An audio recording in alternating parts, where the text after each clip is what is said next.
चलो फिर यार स्टार्ट करते हैं, ठीक है। हाँ, तो राम राम सबको। आज की हम वीडियो में सीखने वाले हैं CSS, ठीक है। और जिसको HTML नहीं आती भाई वो इस वीडियो को मत देखे, ठीक है, क्योंकि CSS सीखने के लिए HTML का सीखना बहुत ज़रूरी है, ठीक है। तो चलो फिर स्टार्ट करते हैं। आज की सारी वीडियो बेसिकली प्रैक्टिकल होने वाली है, ओके। तो CSS बेसिकली होती क्या है, सिर्फ 2 लाइनें में इसकी डेफिनेशन ख़त्म कर देंगे हम, ओके। सो ठीक है, पहली लाइन है कि CSS की फुल फॉर्म क्या होती है, कास्केडिंग स्टाइल शीट। एंड इसका यूज क्या है, HTML के पेज को स्टाइल करना, बस खत्म।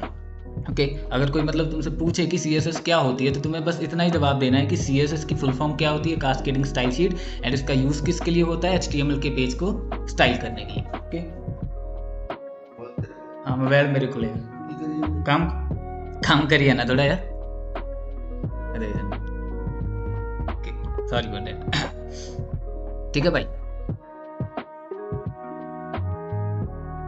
ठीक है आउंधी भाई बहुत हाँ ठीक है भाई, ओके। तो CSS क्या है, कास्केडिंग स्टाइल शीट। यूज किसके लिए होती है, HTML के पेज को स्टाइल करने के लिए, ओके। अब अभी ये तो पता चल गया कि HTML के पेज को स्टाइल करने के लिए CSS का यूज किया जाता है, बट कैसे किया जाता है, ओके। तो नेक्स्ट हमारा जो टॉपिक है वो यही होने वाला है कि CSS को यूज कैसे करते हैं। बेसिकली हमारे पास 3 तरीके होते हैं। पहला होता है इंटरनल CSS के साथ, ओके। नेक्स्ट होता है एक्सटर्नल CSS के साथ, और थर्ड होता है इनलाइन CSS के साथ, ओके। और जो इंटरनल और एक्सटर्नल है बेसिकली हम ज़्यादातर वही यूज़ करते हैं। इनलाइन को हम बहुत ही कम यूज़ करते हैं CSS के मामले में, ठीक है। तो इंटरनल जैसे कि नाम से पता चल रहा है कि अंदर, इंटरनल मतलब अंदर, HTML के पेज के अंदर हम CSS को कैसे यूज़ करते हैं, ओके। तो इसके लिए पहले तो एक पेज बना लेते हैं। हो सकता है आप में से बहुत सारे लोग अभी भी नोटपैड पे कोडिंग करते हो HTML और CSS की। तो मैं बता दूं, नोटपैड पे थोड़ा सा टफ हो जाता है कोडिंग करना, और जो सबलाइन टेक्स्ट है जो मैं यूज़ कर रहा हूँ वो काफ़ी इजी है और काफ़ी बेहतर है, ठीक है। अभी तक जितने मैंने सॉफ्टवेयर यूज़ किए हैं सबसे बेहतर है, और इससे आप बहुत सारी मतलब कोडिंग की नई नई चीज़ें सीख भी सकते हो, और कोडिंग करना इससे बहुत ही ईजी बन जाता है। तो सजेस्ट कर सकता हूँ मैं आपको बेसिकली कि आप इसे डाउनलोड कर सकते हैं। नॉर्मल सा डाउनलोड है, बस क्रोम या कोई भी ब्राउज़र पे जाके लिखना सबलाइन एडिटर डाउनलोड, एंड डाउनलोड करके नॉर्मल जैसे इंस्टॉल करते हैं डिवाइस वैसे ही इंस्टॉल हो जाता है। पेज का नाम लिख लेते हैं इंटरनल .html, ठीक है भाई। तो इसको देख के बेसिकली घबराना नहीं है, नॉर्मल वही टैग है जो हम HTML में यूज़ करते हैं, जैसे HTML head, Meta tag, title head वगैरह, ओके। सो इसमें हम CSS यूज़ करके देखेंगे इंटरनल CSS कैसे यूज़ की जाती है।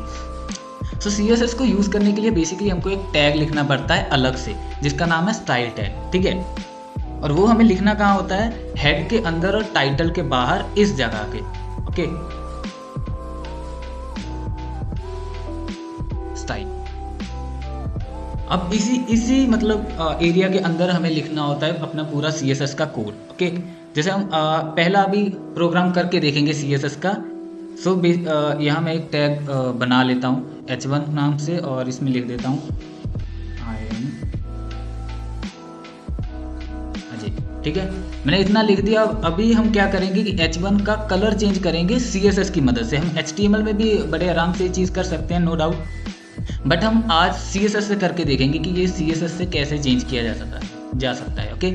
सो जैसे हमें क्या करना है कि H1 पे कलर करना है, रेड कलर करना है मान लो हमें, ठीक है। तो हम नॉर्मल लिखेंगे H1, ठीक है, टैग का नाम जिस पे कलर करना है, करली ब्रैकेट स्टार्ट करेंगे, और इसके अंदर नॉर्मल लिख देंगे कलर। कलर कौन सा करना है, जो भी करना है, रेड ब्लू जो भी आपको लिखना है यहाँ लिख सकते हो।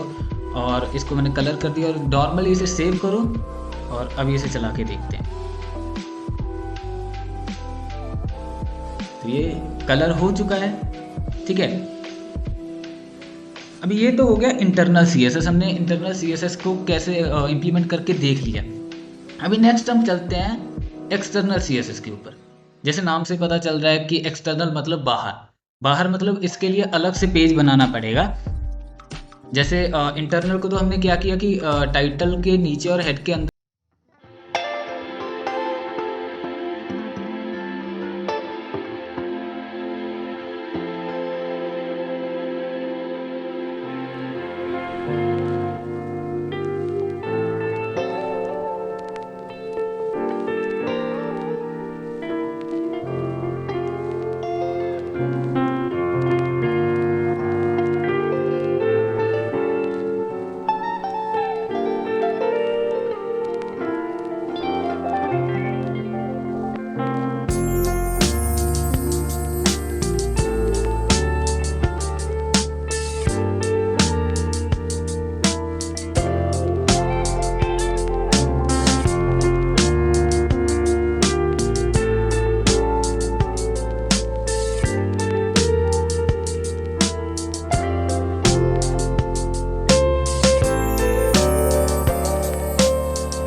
कलर ब्लू हो चुका है, ठीक है।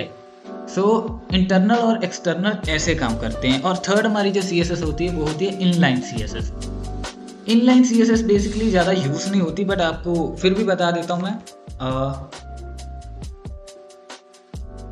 जैसे मैंने बताया था कि CSS को इम्प्लीमेंट करने के लिए स्टाइल नाम का टैग चाहिए होता है, हमको स्टाइल टैग को लिखना पड़ता है।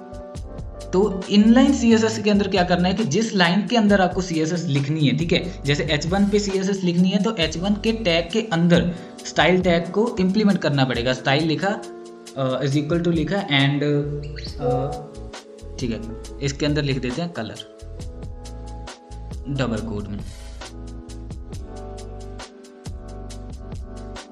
एक मिनट यार, मैसेज आ रहा है, किसका आ रहा है, ठीक है। इसको करते हैं सेव एंड देखिए, एक मिनट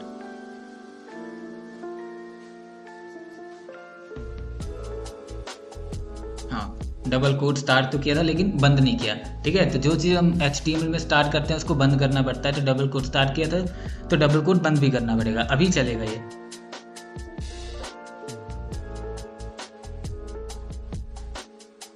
तो हमने इनलाइन की मदद से भी कलर को चेंज कर दिया, ठीक है। एक मिनट बस जस्ट वेट करना, अभी किसका मैसेज आ रहा है यार। Network issue create just now please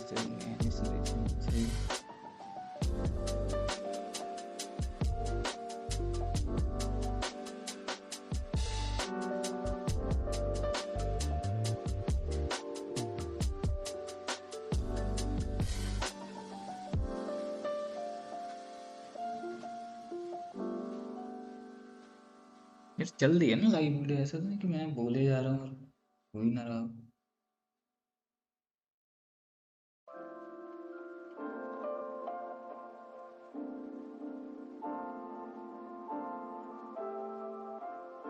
ठीक है, तो ये हमने तीनों तरीकों से देख लिया कि CSS को कैसे परफॉर्म किया जाता है। बेसिकली 3 तरीके, इंटरनल, एक्सटर्नल और इनलाइन, ओके। जैसे इंटरनल, जैसे मैंने बोला कि HTML के अंदर अगर हमें CSS को इम्प्लीमेंट करना है तो उसे इंटरनल CSS बोलते हैं। और वो तरीका क्या है, टाइटल के बाद और हेड के अंदर स्टाइल टैग को इम्प्लीमेंट करके हम CSS को लिख सकते हैं, ओके। अभी जो दूसरा तरीका है वो है एक्सटर्नल CSS का, ठीक है। एक्सटर्नल CSS के लिए हमें अलग से एक पेज को बनाना पड़ता है CSS के लिए, और बाद में उसे HTML के पेज के अंदर ही हम उसे लिंक कर देते हैं। ऐसे हम परफॉर्म कर सकते हैं एक्सटर्नल CSS। और इनलाइन CSS बेसिकली ज़्यादा यूज़ होती नहीं है, बट यूज़ करने का सिंपल सा तरीका है कि जिस भी लाइन के अंदर आपको CSS को परफॉर्म करना है उसी लाइन के अंदर स्टाइल नाम का टैग आपको इम्प्लीमेंट करना पड़ेगा, ओके। ये थे 3 तरीके जिनकी मदद से हम CSS को यूज़ कर सकते हैं, इम्प्लीमेंट कर सकते हैं, ओके। तो नेक्स्ट हमारा जो टॉपिक है वो देखते हैं।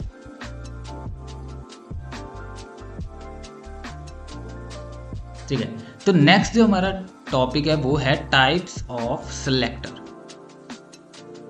ठीक है। सो नाम सुन के घबराना नहीं, बेसिकली ये बहुत ही इजी टॉपिक है, ठीक है। तो इसकी 5 टाइप्स हैं, ठीक है। पहली है एलिमेंट सिलेक्टर, ठीक है। सेकंड है आईडी, थर्ड है क्लास, फोर्थ है ग्रुप एंड फिफ्थ है यूनिवर्सल, ठीक है। तो हम पहली देखते हैं टाइप जो है एलिमेंट सिलेक्टर। तो एलिमेंट सिलेक्टर कुछ भी नहीं है, जैसे हमने एक मिनट पहले इसमें हटा देता हूं और यहां लिखता हूं स्टाइल, ठीक है। एलिमेंट सिलेक्टर कुछ भी नहीं है, जैसे मैंने बोला था कि यहाँ H1 पे हमें CSS को परफॉर्म करना है, जैसे H1 का कलर चेंज करना है। तो नॉर्मली यहाँ लिखा हमने H1 और करली ब्रैकेट स्टार्ट की और इसके अंदर लिख दिया कलर। तो इसे बोलते हैं इसे बोलते हैं एलिमेंट सिलेक्टर, ओके। अभी ये तो हो गया एलिमेंट सिलेक्टर। अभी नेक्स्ट जो सिलेक्टर है हमारा वो है आईडी। आईडी किस लिए यूज होता है? तो एक एग्जांपल देके बताता हूँ। जैसे मैं क्या करता हूँ, एक और H1 बना लेता हूँ यहाँ, ठीक है, और इसमें लिख देता हूँ आई एम कृष्णा, ओके। अभी मैं क्या कर रहा हूँ, अभी मैं H1 पे कलर परफॉर्म करवा रहा हूँ, पर मैं चाहता हूँ कि इस पे कलर परफॉर्म हो सिर्फ, बट ये बाय डिफॉल्ट दोनों पे कलर परफॉर्म हो जाएगा। मैं दिखाता हूँ, 1 मिनट। ठीक है, अभी देखो ये दोनों पे कलर परफॉर्म हो चुका है। ठीक है, अभी देखो, अभी मैंने क्या किया कि मैंने 2 H1 टैग बना लिए, एक में लिख दिया अपना नाम, एक में लिख दिया आई एम कृष्णा। ओके, और यहाँ मैंने CSS की मदद से H1 पे रेड कलर दे दिया, लेकिन ये दोनों पे कलर हो रहा है, पर मुझे क्या चाहिए कि मुझे सिर्फ इसको कलर करवाना है, मैं चाहता हूँ इस पे कलर ना हो। ओके, तो यहाँ हमारा जो ID टैग है, ID सिलेक्टर है, वो काम आता है। अभी मैं क्या करता हूँ, मैं H1 में ID को इम्प्लीमेंट करवा देता हूँ, और ID का कोई भी नाम रख सकते हैं आप। ठीक है, ID का मैं नाम रख देता हूँ कलर। ठीक है, अभी जो दोनों H1 टैग हैं वो एक दूसरे से डिफरेंट हो चुके हैं। ठीक है, बट ये काम कैसे करेगा, अगर मुझे इस वाले पे रेड कलर को परफॉर्म करना है तो अभी मैं H1 लिख के इस पे कलर परफॉर्म नहीं कर सकता, अभी मुझे उस ID का कलर लिखना पड़ेगा। ठीक है, अभी मैंने उस ID का कलर लिख दिया, अभी उस पे रेड कलर परफॉर्म हो जाएगा। बट अगर आपको ID यूज करनी है, ठीक है, तो आपको ID के आगे हमेशा हैशटैग को लगाना पड़ेगा, क्योंकि ID को यूज करने के लिए हैशटैग को लगाना पड़ेगा, हैशटैग से ही ID को डिनोट किया जाता है। ओके, अभी देखो, तो अभी मैं इसको रिफ्रेश करता हूँ, वेट अ सेकेंड, ये क्या हुआ? ओके, सेव नहीं किया था मैंने। ओके, अब होगा। अभी देख सकते हो कि जो ये वाला है आई एम अजय, ठीक है, उसी पे कलर परफॉर्म हुआ है, आई एम कृष्णा पे नहीं। जबकि देखा जाए तो दोनों टैग H1 है, लेकिन हमने क्या किया कि पहले जिस पे हमें कलर परफॉर्म करना था उसको ID से डिनोट कर दिया, और ID को ही हमने ID पे ही हमने कलर लगा दिया। ठीक है, ये काम होता है हमारा ID का। ठीक है, ये क्या हो गया?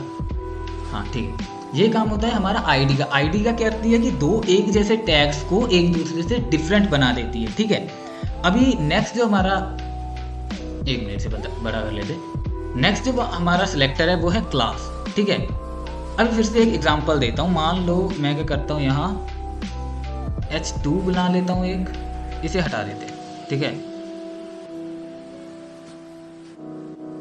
यहाँ पर बना लेते हैं एक H3, यहाँ पर लिख देते हैं आई एम।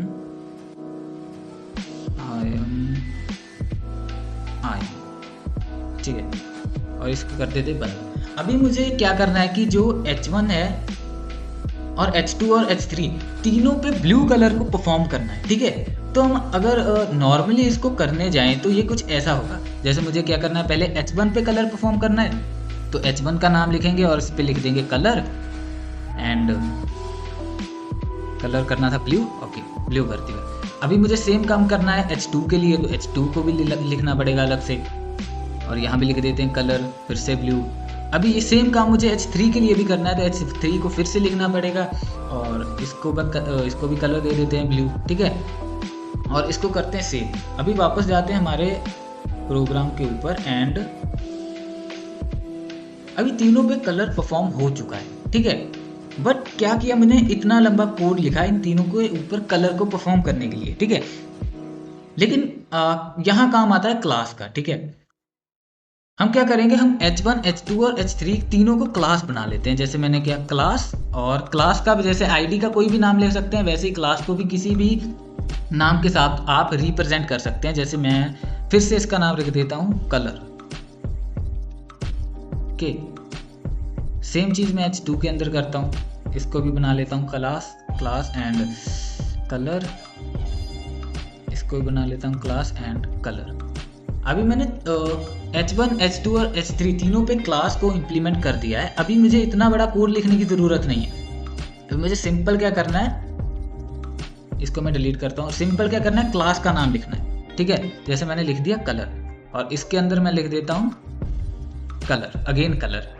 ठीक है, ये क्लास का नाम है, ये टैग का नाम है, इस चीज़ में कंफ्यूज नहीं होना।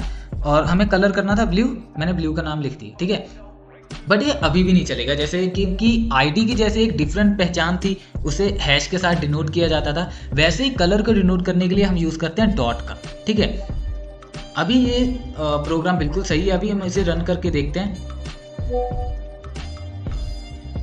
ओके, विशाल ज्वाइन हो गया, ठीक है भाई, हो गया, ठीक है।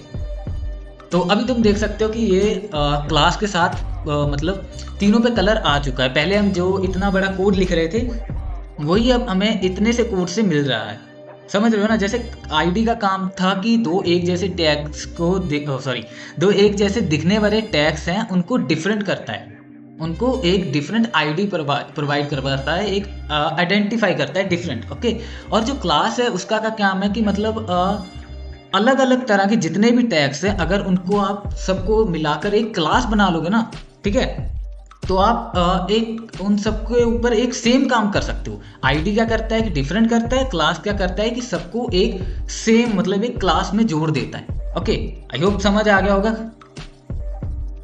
अगर नहीं समझ आया तो यार बताओ। एक है साइड चेंज कर लो दोनों। ओके ठीक है भाई, ठीक है। आईडी और क्लास के कॉन्सेप्ट में अभी किसी को डाउट तो नहीं है ना। आईडी का काम है एक दूसरे को डिफरेंट करना, मतलब सेम टैग्स को डिफरेंट डिफाइन करना, और क्लास का काम है कि डिफरेंट डिफरेंट टैग्स को एक साथ जोड़ देना। ओके,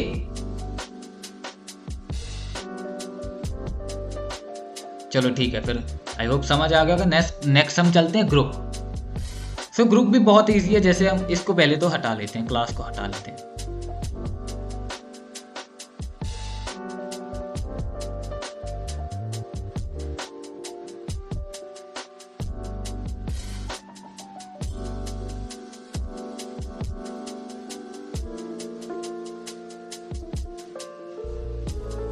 अभी नेक्स्ट जो हमारा सिलेक्टर है वो है ग्रुप सिलेक्टर। ग्रुप सिलेक्टर जैसे कि नाम से पता चल रहा है कि ग्रुप मतलब बहुत सारे जैसे लोगों का ग्रुप होता है तो बहुत सारे लोग होते हैं, ऐसे ही टैग्स का ग्रुप बनेगा। बहुत सारे टैग्स के ऊपर हम एक ही बार में CSS को परफॉर्म कर सकते हैं। सेम काम जो हम क्लास के साथ कर रहे थे वही हम इसके साथ भी करेंगे, ठीक है। जैसे अभी मुझे क्या करना है, H1, H2 और H3 तीनों के ऊपर कलर परफॉर्म करना है। और कलर कौन सा, इस बार हम क्या करते हैं कि येलो कलर ले लेते हैं, नहीं ग्रीन लेते हैं। चलो ठीक है, अभी मैंने क्या किया, H1 लिखा, कॉमा लगाया, H2 लिखा, कॉमा लगाया, H3 लिखा, ठीक है, और करली ब्रैकेट स्टार्ट कर दिया। जो इस पहले हम जो क्लास के साथ काम कर रहे थे, ठीक है, हम जैसे H1, H2 और H3 तीनों पे सेम काम को परफॉर्म करवाना है तो हम तीनों की एक क्लास बना लेते थे। यहाँ हम क्लास नहीं बना रहे, हम क्या कर रहे हैं कि एक साथ तीनों टैग्स को ही लिख रहे हैं, ठीक है। और यहाँ हम क्या करते हैं, कलर लिखते हैं और कलर में हम लिख देते हैं येलो। इसे सेव करते हैं एंड ठीक है, तो ये येलो कलर परफॉर्म हो चुका है। जूम करके देखता हूँ, देख सकते हो, ठीक है। आ गया। एक काम करता हूँ मैं ना, इसको ना साथ में जोड़ लेता हूँ, बारी बारी मुझे बोलना, ठीक है भाई। तो कल अपना रह गया था, ठीक है, CSS कलर यहाँ तक हो गया था मतलब। तो अभी हमारा जो न्यू टॉपिक है वो है CSS कलर, ठीक है। तो CSS कलर बेसिकली कुछ नहीं है, सिंपल सी बात है, हमें CSS में कलर कैसे लगा सकते हैं, यही है बस CSS कलर का टॉपिक।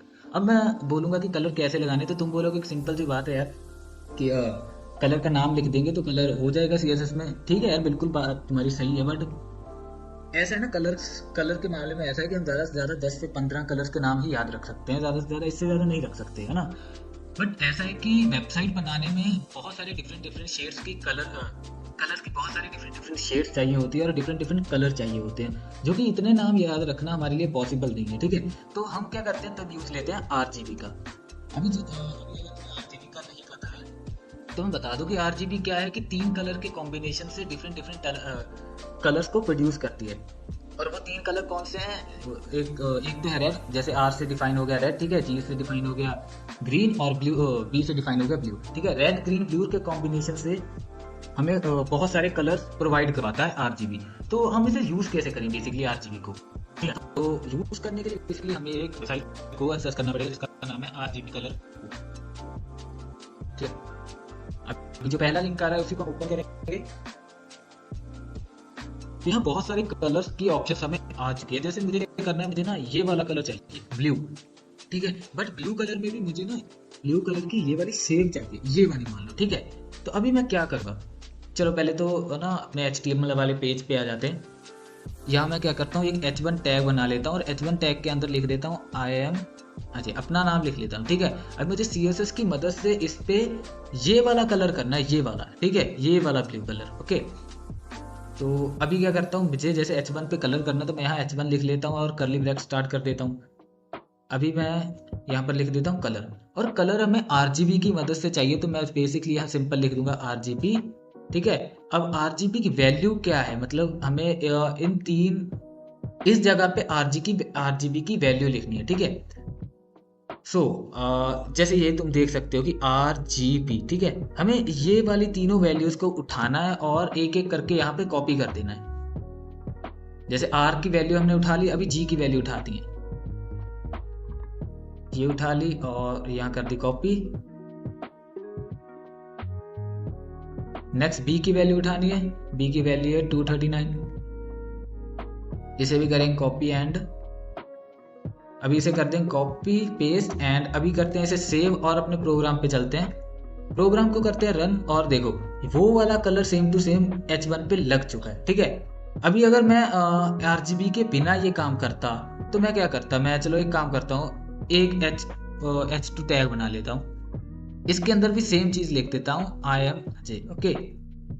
अभी H2 पे क्या करता हूँ, ब्लू कलर लगा देता हूँ, क्योंकि बिना कलर कोड के तो हम ज्यादा से ज्यादा कलर का नाम ही लिख सकते हैं, और कलर का नाम क्या लिखेंगे, ब्लू, ब्लू लिख दिया मैंने। अभी इसे करता हूँ रिफ्रेश, तो हमें ये वाला ब्लू मिल रहा है, ठीक है। लेकिन हमें ब्लू कलर की ये वाली शेड चाहिए थी जो कि नेम से हमें नहीं मिलती, तो हमने क्या किया, हमने RGB का यूज किया है वहां, ठीक है। अभी हो सकता है कि तुम में से कुछ लोगों को लगे कि RGB का ये थोड़ा सा ना कॉन्सेप्ट थोड़ा सा कॉम्प्लिकेटेड है, मतलब एक एक वैल्यू को बार बार उठा के लाऊं, ये मतलब दिक्कत वाली बात है, ठीक है। चलो कोई बात नहीं, इसका भी एक समाधान है। इसके लिए हम क्या करते हैं, HEX नाम को यूज करते हैं, ये भी एक कलर लेने के लिए यूज किया जाता है, ठीक है। होता इसमें भी कुछ नहीं, इसमें भी हम यूज क्या करते हैं, हम यूज करते हैं कोड को, लेकिन इसका कोड सिंपल ये रहा। जैसे इसमें क्या करना पड़ता था कि एक एक वैल्यू अलग अलग जगह से उठा के फिर पेस्ट करनी पड़ती थी, इसका कोड सिंपल यहाँ पड़ा है। इसकी एक मैं हिंट दे देता हूँ कि जिस भी कोड के आगे, कलर कोड के आगे हैश लगा हो, ठीक है, उसे HEX कोड बोलते हैं, ठीक है। अभी क्या करते हैं कि इस पे ये कलर ले लेते हैं, ये रेड कलर है शायद, नहीं ये रेड कलर है, ओके। और रेड कलर की मुझे ना ये वाली शेप चाहिए, मान लो और ये वाली, ठीक है। अब मैं क्या करूँगा, सिंपल इस कोड को करूँगा कॉपी, ठीक है, और यहाँ कलर वाली जगह पे कर दूंगा पेस्ट। और एक चीज़ मुझे और करनी है, यहाँ हैश लगाना है, डेट्स इट, बस इतना करने की देर है और हमारा कलर जो है हमें मिल जाएगा। अब ये ब्लू की जगह वो रेड कलर की वो वाली शेप बन जाएगी, ठीक है। तो ऐसे हम CSS में कलर्स को यूज़ करते हैं। बेसिकली इसके दो ही तरीके नहीं है, और भी तरीके हैं, लेकिन दो सबसे पॉपुलर तरीके हैं, एक तो RGB और दूसरा है HEX। और HEX थोड़ा सा सिंपल है तो ज़्यादातर यही यूज़ किया जाता है, ठीक है। बाकी तुम्हारी इच्छा, तुम दोनों में से कोई भी यूज़ कर सकते हो। तो ये हमारा CSS कलर। आगे हमारा जो टॉपिक है वो है CSS बैकग्राउंड। CSS बैकग्राउंड, ठीक है। अभी CSS बैकग्राउंड क्या है, देखो जब हम ना वेबसाइट जब बनाते हैं तो हमें क्या होता है कि वेबसाइट के बैकग्राउंड में कुछ ना कुछ चाहिए होता है, जैसे कोई इमेज चाहिए हमें, ठीक है। लेकिन इमेज हम यूज़ कैसे करेंगे, इमेज लगाएंगे कैसे, चलो वो भी कर लेते हैं। हमें क्या करना है, जैसे बैकग्राउंड में इमेज चाहिए तो हम क्या करते हैं, यहाँ लिखेंगे बॉडी टैग। बॉडी टैग मतलब बैकग्राउंड, बॉडी जो होती है उसी से बैकग्राउंड को डिफाइन किया जाता है, ठीक है। तो अभी क्या हमें करना है, हमें बैकग्राउंड में चाहिए इमेज, तो इसका टैग का नाम भी है बैकग्राउंड। हम यहाँ सिंपल लिखेंगे बैकग्राउंड और यहाँ इमेज का लिंक दे देंगे, ठीक है। इमेज का लिंक देने के लिए हमें सिंपल सी चीज़ लिखनी है, यहाँ लिखना है URL, और URL के अंदर सिंपल इमेज का हम लिंक दे देंगे। जैसे HTML में हम लिंक प्रोवाइड करते थे, वैसे ही CSS में भी लिंक देना है, ठीक है। अभी लिंक किस पिक का देना है वो तुम अपने से डिसाइड कर सकते हो। जैसे मैं क्या करता हूँ, मैंने एक डाउनलोड करके रखी है पिक्चर या डॉक्यूमेंट में, ये वाली जैसे CSS वाली, ठीक है। इसका पहले तो हो सकता है कि जब तुम डाउनलोड करोगे तो इसका उल्टा सा नाम होगा, तुम सिंपल सा एक नाम रख लेना इसका, ठीक है। मैंने CSS रख लिया है, ठीक है। और उसके बाद इसकी एक्सटेंशन देख लेना कौन सी है, जैसे ये है .png, ये बहुत ज़रूरी है। हो सकता है कि .jpg हो सकती है, JPEG हो सकती है, तो तुम्हें इस चीज़ का ध्यान रखना पड़ेगा। अभी हमारी जो पिक्चर का नाम था वो था CSS और उसकी एक्सटेंशन थी .png। अभी हमने यहाँ लिखी एंड हम इसे करेंगे रिफ्रेश, एक मिनट में इसे बड़ा कर लेता हूँ।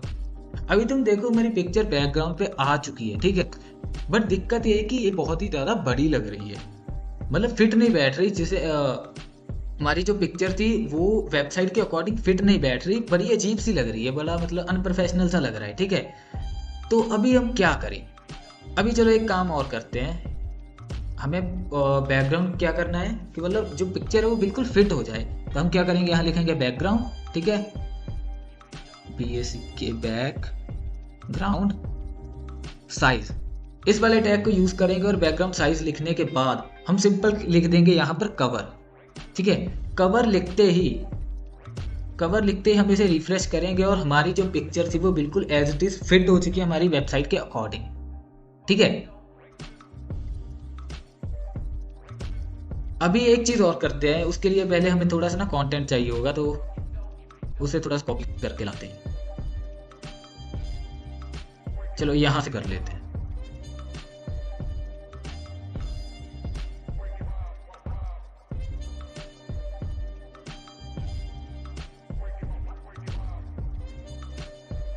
चलो यहाँ तक कॉपी किया।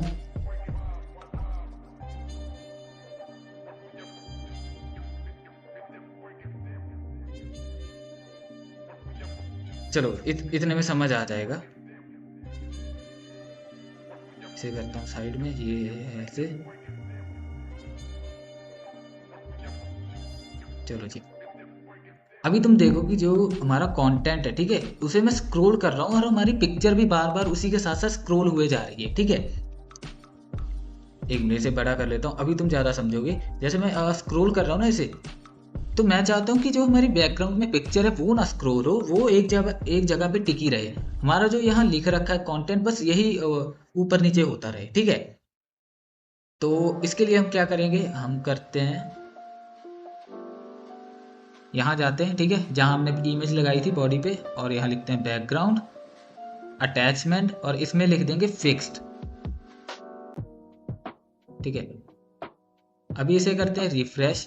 अभी देखना तुम, अभी जो हमारा बड़ा कर लेते थे, अभी जो हमारा ये है कंटेंट सिर्फ यही मूव हो रहा है, और जो बैकग्राउंड में पिक्चर थी वो नहीं हिल रही। ध्यान से देखो तुम। एक मिनट में कलर का ना इसका कंटेंट का कलर चेंज कर लेता हूँ, तब शायद तुम्हें ज़्यादा अच्छे से समझ आए।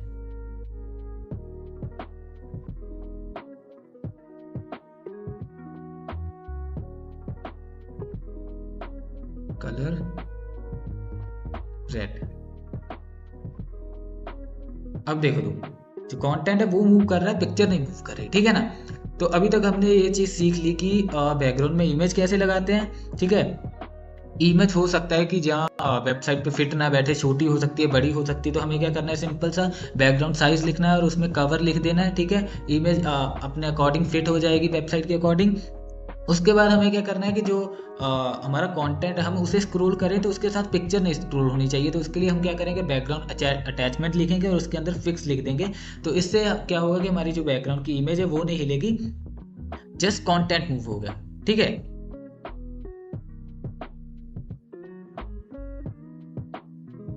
ठीक है भाई, तो ठीक है। तो हमारा जो नेक्स्ट टॉपिक है वो है CSS टेक्स्ट एंड फॉन्ट।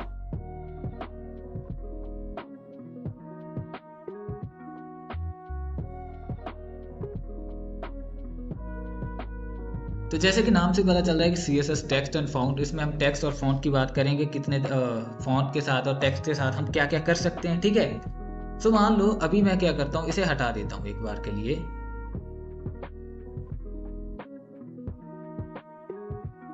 इसे भी हटा देते हैं।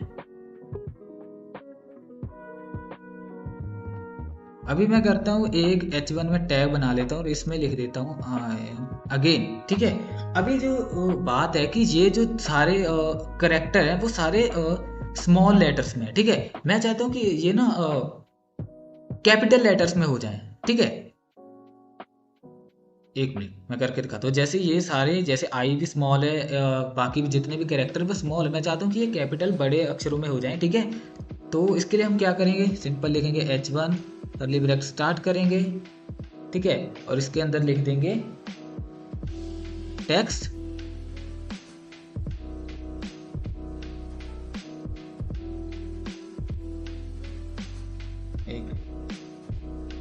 इसके अंदर हम लिख देंगे टेक्स्ट हाइफन ट्रांसफॉर्म, ठीक है, और इसके अंदर हम लिख देंगे अपर केस। अब तुम देखना, जो मैंने यहाँ स्मॉल कैरेक्टर्स में लिखा था आई एम अजय, वो अभी कैपिटल कैरेक्टर्स में आ रहा है, मतलब ठीक है, सारे बड़े अक्षरों में आ रहा है। ओके, अभी सेम चीज़ क्या करते हैं H2 के साथ करते हैं, और इसमें मैं क्या करूँगा, सारे जो कैरेक्टर्स हैं वो सारे बड़े रखूँगा, ठीक है। इसमें सारे कैरेक्टर्स हम बड़े रखने वाले हैं, और मैं CSS की मदद से क्या करूँगा कि जो सारे बड़े कैरेक्टर्स हैं मैं चाहता हूँ कि वो सारे छोटे हो जाएं, ठीक है। H2 लिखेंगे, कर्ली ब्रैकेट स्टार्ट करेंगे, नेक्स्ट, फिर वही चीज़ करेंगे टेक्स्ट ट्रांसफॉर्म, और इसमें लिख देंगे लोअर केस, ठीक है। अभी जो H2 में आएगा वो अभी लोअर केस आएंगे, हालांकि जब मैंने यहाँ लिखा बड़े अक्षरों में है, लेकिन आउटपुट हमें लोअर केस में आ रही है, ठीक है। और थर्ड चीज़ मैं क्या करता हूँ, मैं अभी एक H3 बना लेता हूँ, और इसके अंदर ना लिख देता हूँ again I am Ajay dot I am Ajay, 2 बार लिख दिया। अभी इसमें क्या करना चाहता हूँ, मैं चाहता हूँ ना कि ये कैपिटलाइज हो जाए, जैसे हम पैराग्राफ लिखते हैं उसका फर्स्ट अक्षर जो होता है वो बड़ा होता है, ठीक है। जैसे पैराग्राफ या ब्लॉग्स लिखते हैं जो लोग, उनको पता होगा कि जो फर्स्ट वो होता है वो कैपिटल रखना होता है, ठीक है। तो हम क्या करेंगे, H3 करेंगे, और इसके अंदर फिर अगेन हम लिखेंगे टेक्स्ट ट्रांसफर, इसमें लिख देंगे कैपिटलाइज, ओके। और अभी इसे रन करके देखते हैं, तो अभी देखो तुम, जो इसके पहले अक्षर थे, ठीक है, सबके यहाँ मैंने सभी स्मॉल लिखे, जो इसके पहले अक्षर थे वो सारे बड़े हो चुके हैं, और जो उसके बाद सेंटेंस जिस अक्षर से शुरू होता है वो बड़े हो चुके हैं, बाकी सारे स्मॉल हैं, ठीक है। हो सकता है ये तुम्हें लगे कि यूजलेस है, कि इसका क्या फ़ायदा है, इसमें तो सिंपल सा काम करना है, मैं पहले ही बड़े अक्षरों में लिख देता, ठीक है।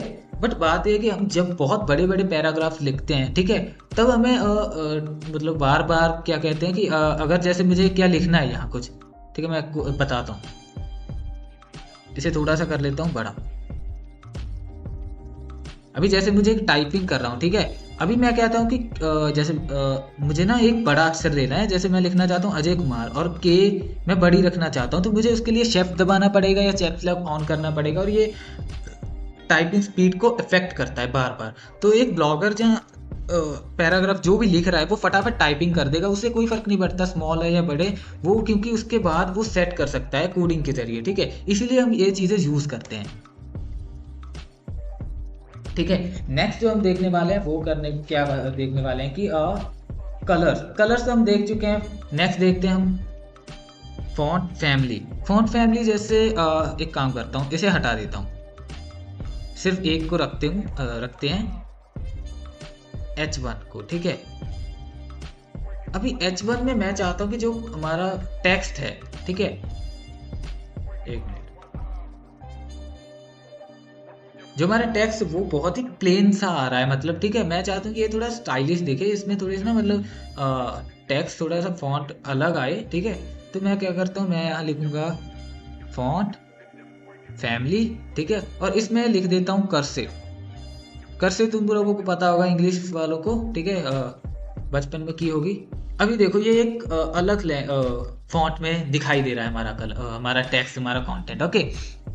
और ये इसमें बहुत सारे हैं, अगर तुम्हें नाम पता है बहुतों के तो बहुत सारे हैं, ठीक है, मुझे एक दो को ही पता थे, अभी आ रहा था यहाँ पे, ये क्या मोनो स्पेस, चलो इसे ट्राई करके देखते हैं।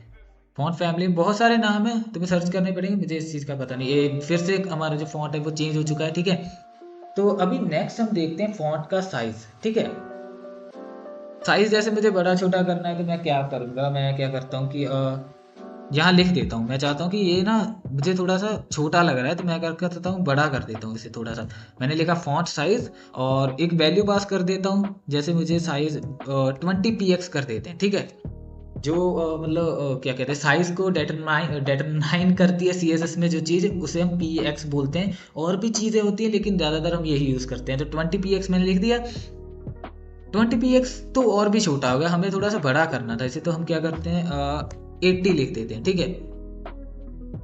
अब देखो ये कितना बड़ा हो गया, इतना बड़ा भी नहीं करना भाई, और छोटा कर देते, 50 रख देते, चलो एक नॉर्मल साइज, हाँ ठीक है, इतना ठीक है। तो हम अपने अकॉर्डिंग फ़ॉन्ट के साइज को भी चेंज कर सकते हैं। आप जितना बढ़ाना चाहे उसे बढ़ा सकते हो, जितना कम करना चाहे कर सकते हो, आपकी इच्छा। ठीक है, नेक्स्ट हम देखते हैं फ़ॉन्ट का स्टाइल।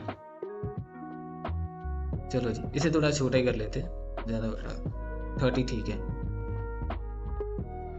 ठीक है, अभी फ़ॉन्ट का स्टाइल। ठीक है, फ़ॉन्ट का स्टाइल डिक्लेयर करने के लिए हमें क्या करना पड़ेगा, फ़ॉन्ट -STYL स्टाइल। ठीक है, स्टाइल में हम क्या कर सकते हैं, स्टाइल में जैसे क्या कहते हैं कि 3 चीज़ें होती है। तुमने कभी ना क्या कहते हैं देखा होगा फ़ोन पे यार, जब हम टाइपिंग वगैरह करते हैं तो ऑप्शन आती होती है बोल्ड, इटैलिक, है ना, अंडरलाइन, एक्सेट्रा एक्सेट्रा। तो वही चीज़ें इसमें होती है। हम जैसे क्या करते हैं, हम बोल्ड करना चाहते हैं कैरेक्टर को, हम सिंपल लिखेंगे इसके अंदर बोल्ड, और एक मिनट, इसे करेंगे सेव एंड, हुआ नहीं यार, क्यों नहीं हुआ, मेरे ख्याल से शायद इसकी वजह से नहीं हो रहा है। तो हमें एक बार इसको हटा के देखते हैं।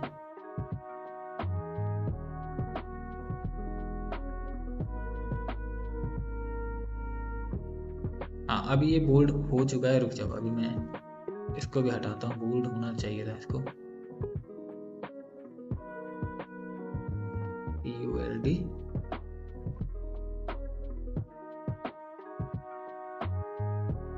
क्या दिक्कत हो रही है, इसे समझ ही नहीं आ रहा। चलो इटैलिक करके देखते हैं, शायद बोल्ड क्यों नहीं हो रहा मुझे नहीं पता। इटैलिक करके देखते हैं, इटैलिक, अभी में भी कुछ हो। हाँ, इटैलिक हो रहा है, शायद बोल्ड नहीं हो रहा है। जहाँ बोल्ड हो रहा है तो हमें पता नहीं लग रहा, बहुत कम बोल्ड हो रहा है। ठीक है, पर हो रहा होगा, टेक्स्ट सारे कोड सारे काम करते हैं। ठीक है, लेकिन इससे बोल्ड नहीं हो रहा ना, तो हमारे पास एक और तरीका है बोल्ड करने का टेक्स्ट को। ठीक है, और उसके अकॉर्डिंग हम अपने अकॉर्डिंग उस टैग की मदद से हम अपने अकॉर्डिंग टेक्स्ट को कितना बोल्ड करना चाहते हैं वो डिसाइड कर सकते हैं। उसका नाम है फॉन्ट वेट। ठीक है, और ये सबलाइम टेक्स्ट की मदद से मैंने बताया था ना, चीज़ें आसान हो जाती हैं, पूरा नहीं लिखना पड़ता, पहले ही वो रेकमेंड कर देता है। ठीक है, तो अभी फॉन्ट वेट हम कितना रखना चाहते हैं, चलो एक काम करता हूँ, मैं 100 लिख देता हूँ यहाँ पर। 100 तो बहुत कम हो गया यार। ठीक है, चलो 100 px करके देखता हूँ कितना होता है। ठीक है, अपने अकॉर्डिंग बढ़ा सकते हो। चलो थोड़ा सा और इसे बोल्ड कर देते हैं, नहीं हुआ, वेट अ सेकेंड, तो कम हो गया, करके देखो, इतना मेरे ख्याल से होगा नहीं, हाँ हो गया। ठीक है, तो अपने अकॉर्डिंग तुम कैरेक्टर को बोल्ड कर सकते हो, कितना बोल्ड करना है कितना नहीं, इटैलिक कर सकते हो फॉन्ट स्टाइल की मदद से। ओके, तो इसमें और देखता हूँ कुछ रह तो नहीं गया। हाँ, एक चीज़ बहुत इंपॉर्टेंट है। ठीक है, अभी जैसे इसको मैं बड़ा करता हूँ, अभी जो हमारा टेक्स्ट है वो ना इस साइड पे आ रहा है, वेबसाइट की लेफ्ट साइड पे आ रहा है। मैं चाहता हूँ ये सेंटर पे हो जाए। ठीक है, तो इसके लिए हम क्या करते हैं, हम एक लगाते हैं टैग। ठीक है, उसका नाम है टेक्स्ट अलाइन। अलाइन हम कहाँ रखना चाहते हैं, अगर हम लेफ्ट पे रखना चाहते हैं तो हम लेफ्ट लिख सकते हैं, हम राइट पे रखना चाहते हैं तो राइट लिख सकते हैं, सेंटर में रखना चाहते हैं तो सेंटर रख सकते हैं। हमने अभी मैं क्या करता हूँ कि सेंटर में रखना चाहता हूँ, तो मैंने लिखा और मैंने रिफ्रेश किया और हमारा जो टेक्स्ट था वो सेंटर में आ चुका है। ठीक है ना,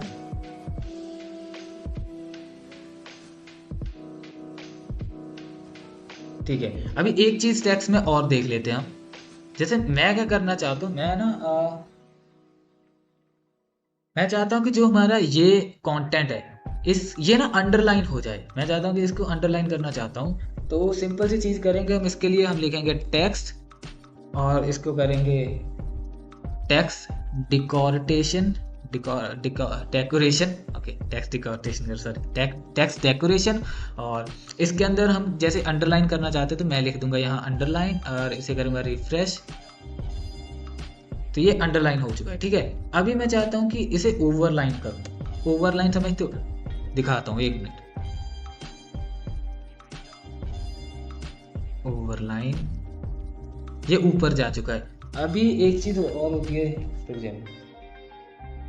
हाँ, अभी मैं चाहता हूँ कि ये लाइन ना करके दिखाता हूँ।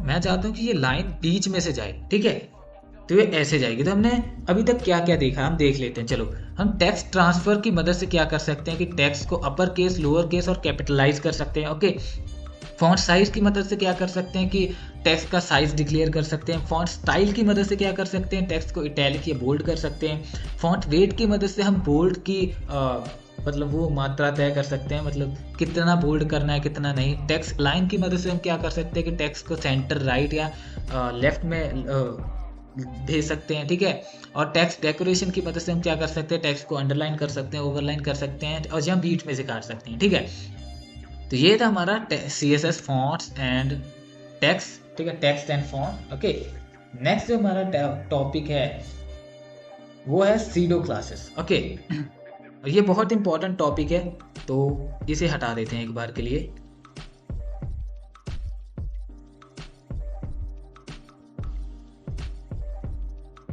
CSS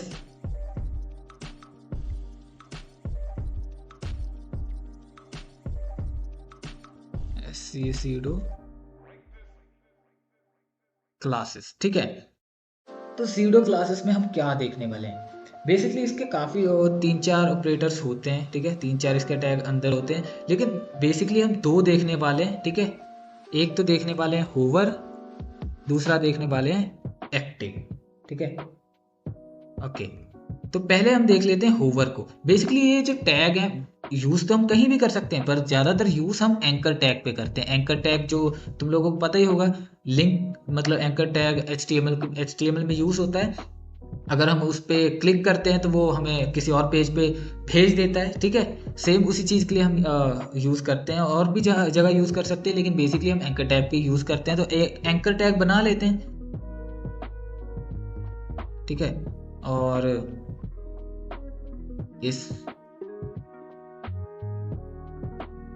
और इसमें एक फाइल का नाम देना पड़ेगा। मेरे पास देखता हूँ कोई ना कोई पड़ी होगी। ठीक है, फर्स्ट पेज .html। ओके,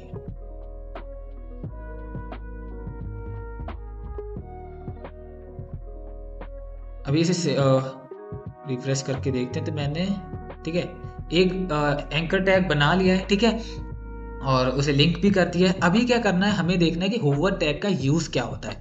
चलो फिर देख लेते हैं। हमें क्या करना है, ए टैग पे होवर टैग को लगाना है। तो सिंपल लिखेंगे ए। ठीक है, और होवर टैग को यूज़ करने का तरीका क्या है, जितनी भी सूडो क्लासेस हैं उनको यूज़ करने के लिए हम इसे जिस टैग पे बाद लिखने वाले लगाएंगे ये डबल कॉलन। ओके, और डबल कॉलन लिखने के बाद हमें लिखना है होवर, और बाकी प्रोसीजर सेम ही है। करली ब्रैकेट स्टार्ट करनी है, और इसके अंदर जैसे हम क्या करते हैं, हम कलर डिफाइन करते हैं। कलर कौन सा डिफाइन करते हैं, मान लो हमें कौन सा कलर लें, लाइन, ये ग्रीन कलर का ही थोड़ा सा होता है। ठीक है, उसे यूज़ करते हैं। अभी तुम ध्यान से देखना मैं क्या कर रहा हूँ। मैं कर्सर को इसके ऊपर लेके गया और उसका कलर ही चेंज हो गया। ठीक है, अगर मैं दोबारा लेके जाता हूँ तो फिर उसका कलर चेंज हो जाएगा, फिर उसका कलर चेंज हो जाएगा। अगर हम कलर लिखते हैं, अभी क्या चाहता हूँ कि मैं इसके ऊपर जब टेक्स्ट लेके जाऊँ ना, तो ये थोड़ा सा बड़ा हो जाए। ठीक है, अभी मैं क्या करता हूँ, इसका टेक्स्ट का साइज चेंज कर देता हूँ। टेक्स्ट फॉन्ट, सॉरी टेक्स्ट लिखना, फॉन्ट का स्टाइल चेंज होगा। फॉन्ट साइज क्या करते हैं इसका, अभी मुझे एग्जैक्ट साइज तो पता नहीं क्या है, पर मैं यहाँ 20px लिख देता हूँ और इसे करता हूँ सेव। और देखो मैं इसके ऊपर ले जा रहा हूँ, और एक तो इसका कलर चेंज हो रहा है, दूसरा इसका साइज चेंज हो रहा है। ठीक है, समझ गई बात को। ठीक है, चलो अच्छी बात है। अभी क्या करते हैं, होवर टैग तो हमने यूज़ कर लिया भाई। ठीक है, अभी एक्टिव टैग को यूज़ करके देखते हैं। होवर टैग तो हमने यूज़ कर लिया, एक्टिव टैग को यूज़ करके देखते हैं। ठीक है, अभी मैं क्या करता हूँ, अभी मैं ए पे एक्टिव टैग का यूज़ करता हूँ। और मैंने पहले ही बताया था कि जितनी भी सूडो क्लासेस है उनको यूज़ करने के लिए डबल कॉलन लगाना पड़ता है। मैं लिखूँगा एक्टिव, करली ब्रैकेट स्टार्ट करूँगा, और इसके अंदर क्या कर देता हूँ, कलर लिख देता हूँ। ठीक है, कलर में क्या लिखूँ, चलो कौन सा कलर लिखें, ब्लू लिख देते हैं, ब्लू ही लिख देते हैं। चलो ब्लू मैंने लिख दिया। अभी मैं इसको करता हूँ रिफ्रेश। अभी जब मैं कर्सर इस पे लेके जा रहा हूँ तब तो ये हरा हो रहा है। ठीक है, ग्रीन हो रहा है। अभी मैं क्या करूँगा, अभी मैं इस पे राइट क्लिक करने वाला हूँ। तुम देखना ध्यान से, मैंने राइट क्लिक किया, ये क्या हुआ,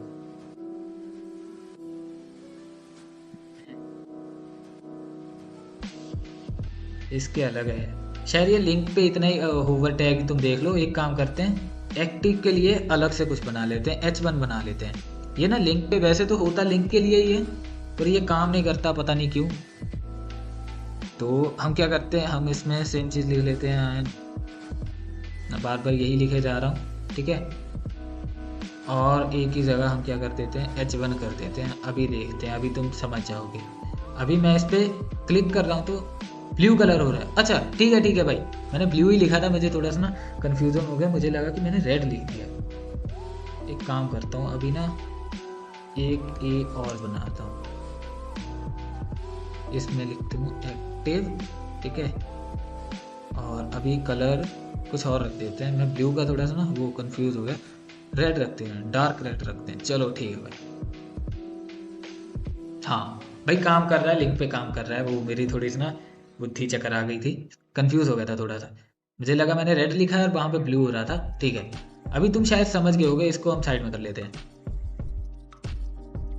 ठीक है, अभी तुम समझ गए होगे कि होवर और एक्टिव टैग दोनों टैग्स का काम क्या होता है। होवर टैग का क्या काम है कि मतलब अगर तुम कर्सर उसके ऊपर लेके जाओगे, ठीक है, माउस को उस चीज़ के ऊपर लेके जाओगे तो उसका कलर चेंज हो जाएगा, या तुम फॉन्ट साइज चेंज करना चाहते हो, जो करना चाहते हो जाएगा। ठीक है, और एक्टिव का क्या काम है, एक्टिव तब काम करेगा जब तुम क्लिक करोगे उस पर। जैसे मैं अभी इस पर क्लिक करूंगा तो इसका कलर डार्क रेड हो चुका है। ठीक है, जब मैं इसको क्लिक को छोड़ देता हूँ तो ये नॉर्मल कलर में आ जाता है। जब मैं इस पर लेके जाता हूँ तो ये होवर टैग अपना काम करना स्टार्ट कर देता है, ग्रीन हो जाता है, क्लिक करता हूँ रेड हो जाता है। ठीक है, दैट्स इट। ये हमारे 2 सूडो क्लासेस थी, और भी हैं पर एक बार के लिए इतना बहुत है, क्योंकि अभी तुम लोगों को उस हिसाब से सीखना है कि तुम जल्दी सीख सको। ठीक है, हम बहुत सारी चीज़ें डिस्कस करेंगे तो उसमें ज़्यादा से ज़्यादा कन्फ्यूज़न ही होगा, उससे ज़्यादा कुछ नहीं होने वाला। तो सूडो क्लासेस हमने देख लिया, हम अभी देखते हैं नेक्स्ट हमारे पास क्या है। तो नेक्स्ट है हमारे पास CSS बॉर्डर्स। ओके, आज बस यार हम सारी ना CSS खत्म कर देंगे, बस एक बार मैं देख लूँ बंदा है था ना। हाँ ठीक है,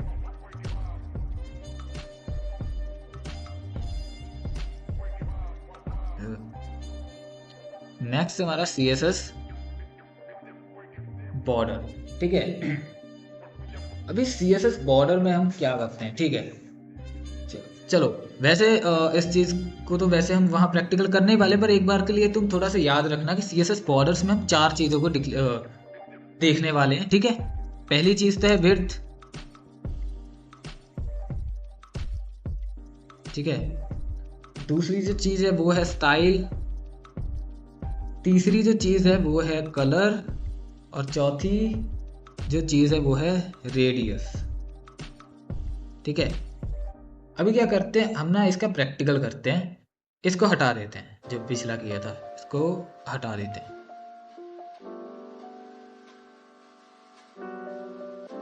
अभी मैं क्या करता हूँ, मैं ना यहाँ एक H1 बना लेता हूँ। ठीक है, और H1 में सिंपल अपना नाम लिख देता हूँ। चलो एक काम करता हूँ, ठीक है लिख दिया। अभी मैं करूँगा एक बॉर्डर लगाऊंगा यहाँ पर। बॉर्डर शायद तुम्हें शायद तुम्हें नाम से समझ नहीं आ रहा होगा कि बॉर्डर क्या चीज़ होती है। चलो अभी देख लो, मैं क्या करना चाहता हूँ कि मैं बॉर्डर लगाना चाहता हूँ। ओके, अभी मैं क्या करता हूँ, टैग का नाम लिखता हूँ बॉर्डर। ठीक है, अब मैं जैसे मैंने बताया था कि पहली चीज़ हमें क्या करनी है, विड्थ देखनी है। ठीक है, ठीक है, बॉर्डर हाइफन विड्थ, हम विड्थ को डिफाइन करेंगे, बॉर्डर की हमें कितनी विड्थ चाहिए।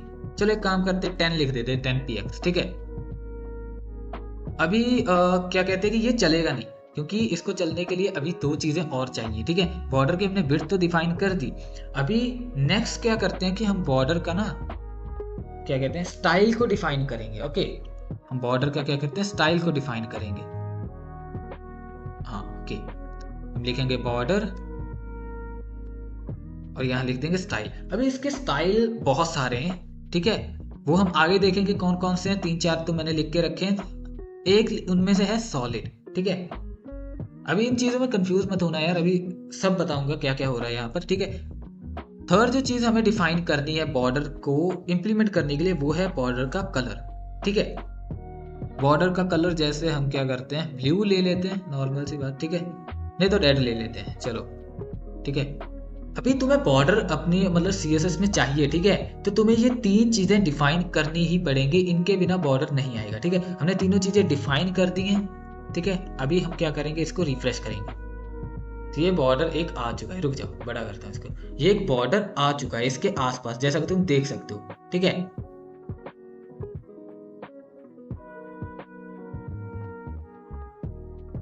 अभी जैसे हमने क्या किया, हमने ना बारी बारी तीनों चीजों को अलग अलग टैग्स में डिफाइन किया, लेकिन हम ये सिंपल एक टैग में भी कर सकते हैं। क्या करता हूँ, मैं एक h2 बना लेता हूँ और उसमें डिफाइन करके दिखाता हूँ।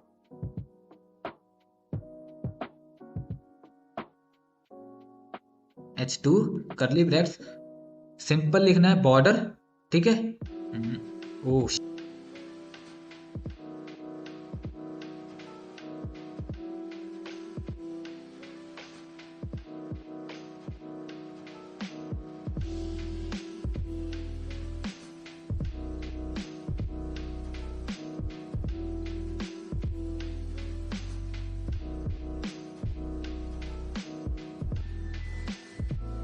यार ना गलती से वो बटन दब गया था। चलो ठीक है, हम क्या कर रहे थे, हम कर रहे थे जैसे मैं कह रहा था कि हमने ना बॉर्डर को डिफाइन करने के लिए ये 3 अलग अलग टैग लिखे हैं। हम एक टैग की मदद से भी कर सकते हैं, ठीक है। हमें सिंपल लिखना है बॉर्डर, और बॉर्डर के अंदर जैसे हमने पहले क्या किया, डिफाइन की थी उसकी विड्थ, ओके, तो हम यहाँ इसकी विड्थ डिफाइन कर देते हैं, ठीक है। अभी हम स्पेस देंगे, विड्थ हमने डिफाइन कर दी 10px, अभी हम स्पेस देंगे, ठीक है। सेकंड चीज हमने जो डिफाइन की थी वो था बॉर्डर का स्टाइल, ओके। अभी हम स्टाइल यहाँ डिफाइन कर देते हैं, सॉलिड लिख देते हैं, सॉलिड इसका स्टाइल होगा, ओके। और नेक्स्ट जो हमने तीसरी चीज डिफाइन की थी वो था उसका कलर, तो हम थर्ड चीज यहाँ इसका कलर भी डिफाइन कर देते हैं, कलर हम ब्लू रख देते हैं, ठीक है। और इसे करते हैं सेव, और एक और हमारे पास बॉर्डर आ चुकी है, ठीक है। पहले हम क्या कर रहे थे, सेम बॉर्डर को लेने के लिए हम 3 लाइन का कोड लिख रहे थे, अभी वो सेम काम हम 1 लाइन में कर रहे हैं, ठीक है। बट इसमें प्रॉब्लम नहीं है, इसका एक मतलब रूल है कि हमें जैसे पहले नंबर पे हमें विड्थ को डिफाइन करना है, ठीक है।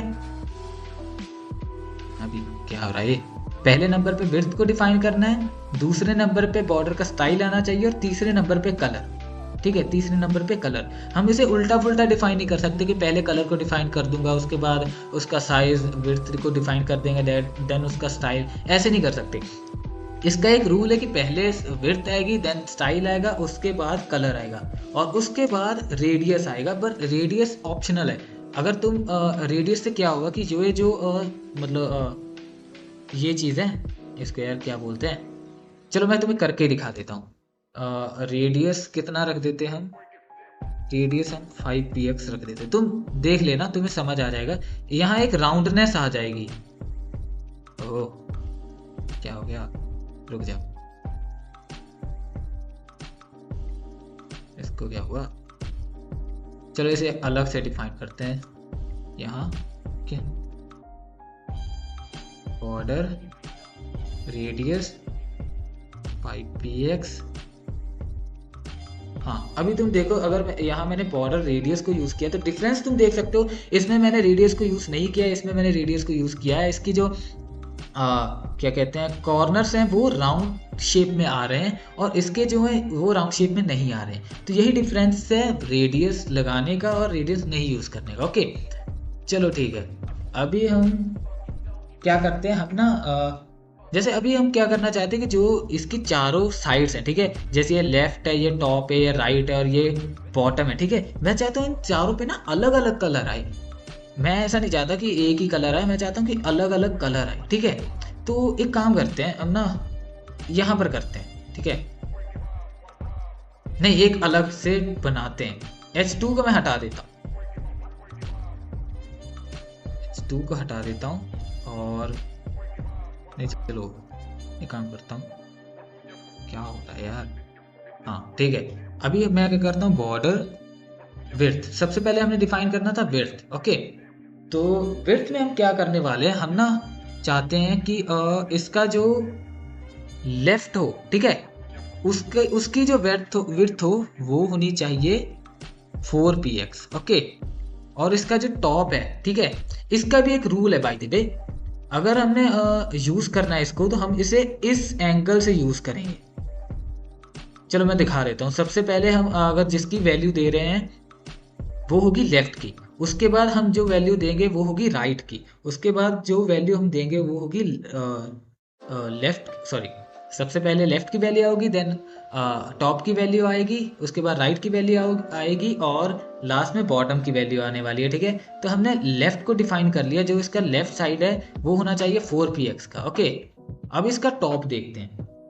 इसका जो टॉप है, क्या है,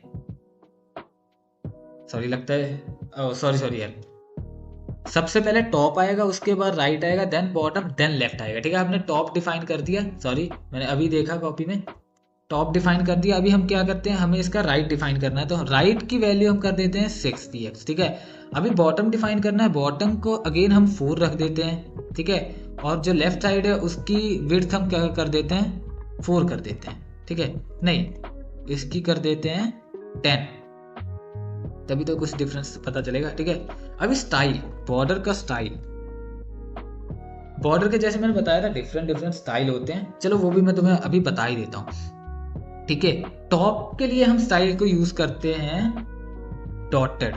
ठीक है, डॉटेड। राइट के लिए हम स्टाइल को यूज करते हैं ग्रूव। ठीक है, बॉटम के लिए हम स्टाइल को यूज करते हैं इनसेट, और फाइनली लेफ्ट के लिए हम स्टाइल को यूज करते हैं सॉलिड। ओके, अभी हमें एक चीज और डिफाइन करनी पड़ेगी, जैसा मैंने बताया था कि अगर बॉर्डर चाहिए तो ये तीनों चीजें तो डिफाइन करनी ही पड़ेंगी। ठीक है, इनके बिना बॉर्डर नहीं आएगा। अभी हमने विड्थ भी डिफाइन कर ली, स्टाइल भी डिफाइन कर दिया, अभी हम डिफाइन करने वाले हैं बॉर्डर का कलर। ठीक है, अभी कलर हमें कौन कौन सा चाहिए, इन चारों पे हमें अलग अलग कलर चाहिए। ठीक है, तो टॉप के लिए हम रख देते हैं रेड, राइट के लिए हम कर देते हैं ग्रीन, बॉटम के लिए हम कर देते हैं लाइम, एंड फाइनली लेफ्ट के लिए हम कर देते हैं कौन सा रखें, येलो कर देते हैं। चलो ठीक है, अभी इसको करते हैं सेव। अभी तुम H2 पे देखना क्या होगा। H2 पे देखो तुम, जो हमारा टॉप है उसका स्टाइल अलग है। ठीक है, टॉप की बॉर्डर का स्टाइल अलग है, कलर अलग है, जो लेफ्ट का है उसका स्टाइल अलग है, कलर अलग है, जो क्या कहते हैं बॉटम का है उसका स्टाइल कलर दोनों अलग है, जो क्या कहते हैं लेफ्ट है उसका कलर और स्टाइल सब अलग है। ठीक है, हम ऐसा भी कर सकते हैं, हम चाहें तो इसकी चारों जो साइड्स हैं, टॉप, बॉटम, राइट और लेफ्ट, इनको अलग अलग भी डिफाइन कर सकते हैं। हम चाहें तो चारों को एक भी डिफाइन कर सकते हैं, हम चाहे तो इन दोनों को अलग और इन दोनों को अलग भी डिफाइन कर सकते हैं। ठीक है, ऐसे हम अलग अलग चीज़ें डिफाइन कर सकते हैं, अलग अलग स्टाइल और कलर्स को डिफाइन कर सकते हैं CSS बॉर्डर में। ठीक है, समझ आ गया? चलो फिर नेक्स्ट करते हैं, आज ना CSS खत्म ही कर देंगे।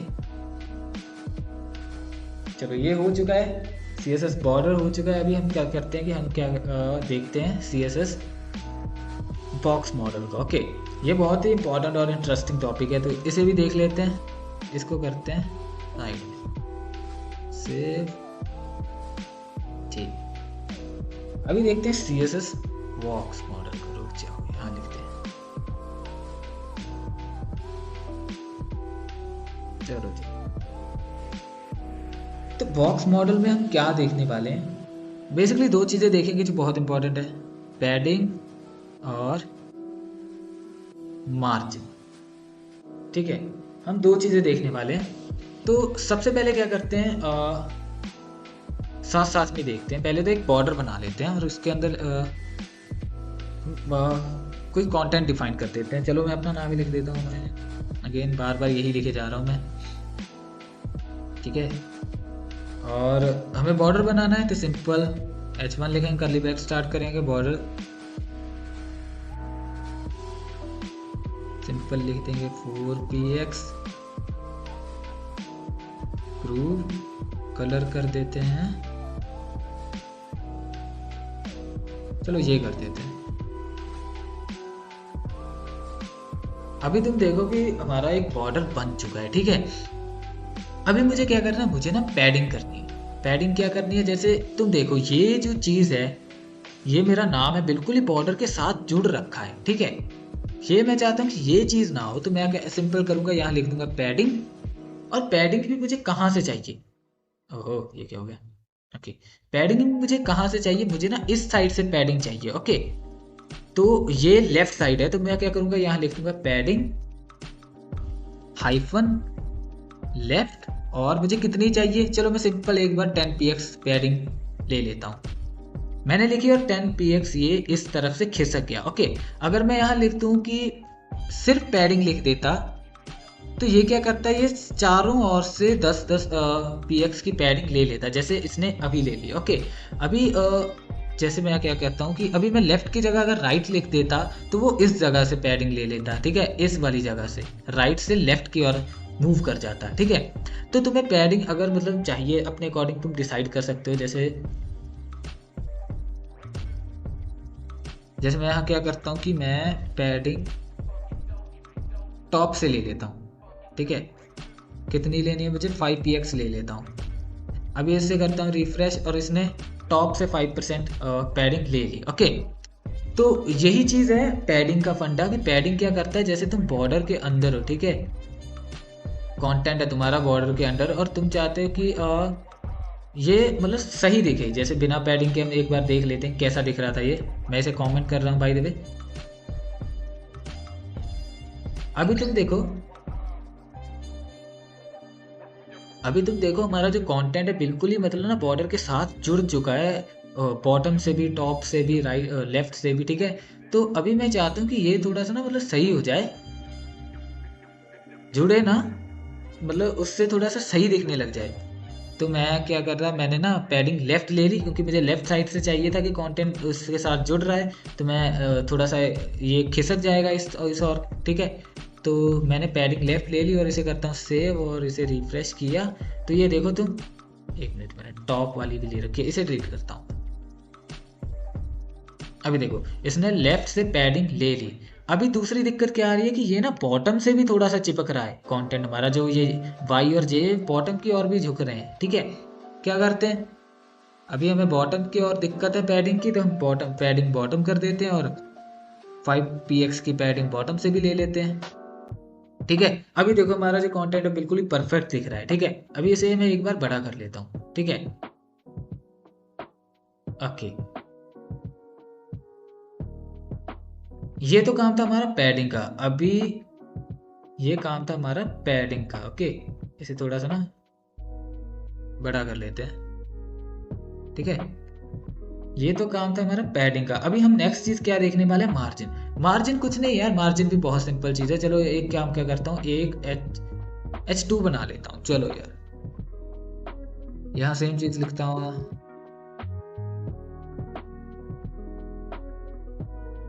चलो पहले तो ना H2 का थोड़ा सा कलर चेंज कर देते हैं। कलर कौन सा रखें, कोई भी रख देते हैं, जैसे जी पे जो भी आ रहा है, गोल्ड नहीं, ग्रे रख देते हैं। चलो जी, नहीं ग्रे भी नहीं है, ग्रे दिखेगा ही नहीं, रेड ही कर देते हैं।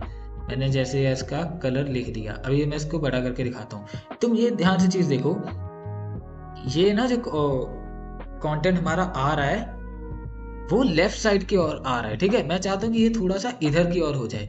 ये बेसिकली हम टेक्स्ट अलाइन की मदद से भी कर सकते हैं, टेक्स्ट को सेंटर करना, ठीक है।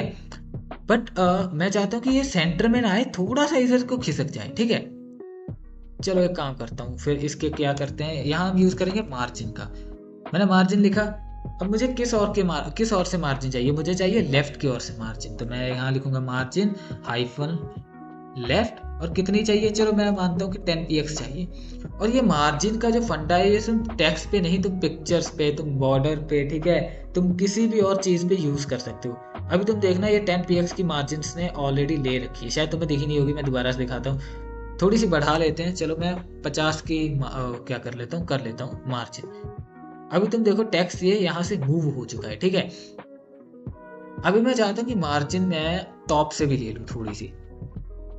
यहाँ मैं सिंपल लिखूंगा मार्जिन टॉप, और 20 px की मुझे मार्जिन टॉप से भी चाहिए, ठीक है।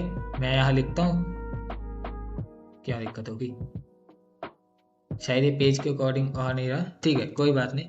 बॉटम से लेके देखते हैं, बॉटम से हो जाएगा।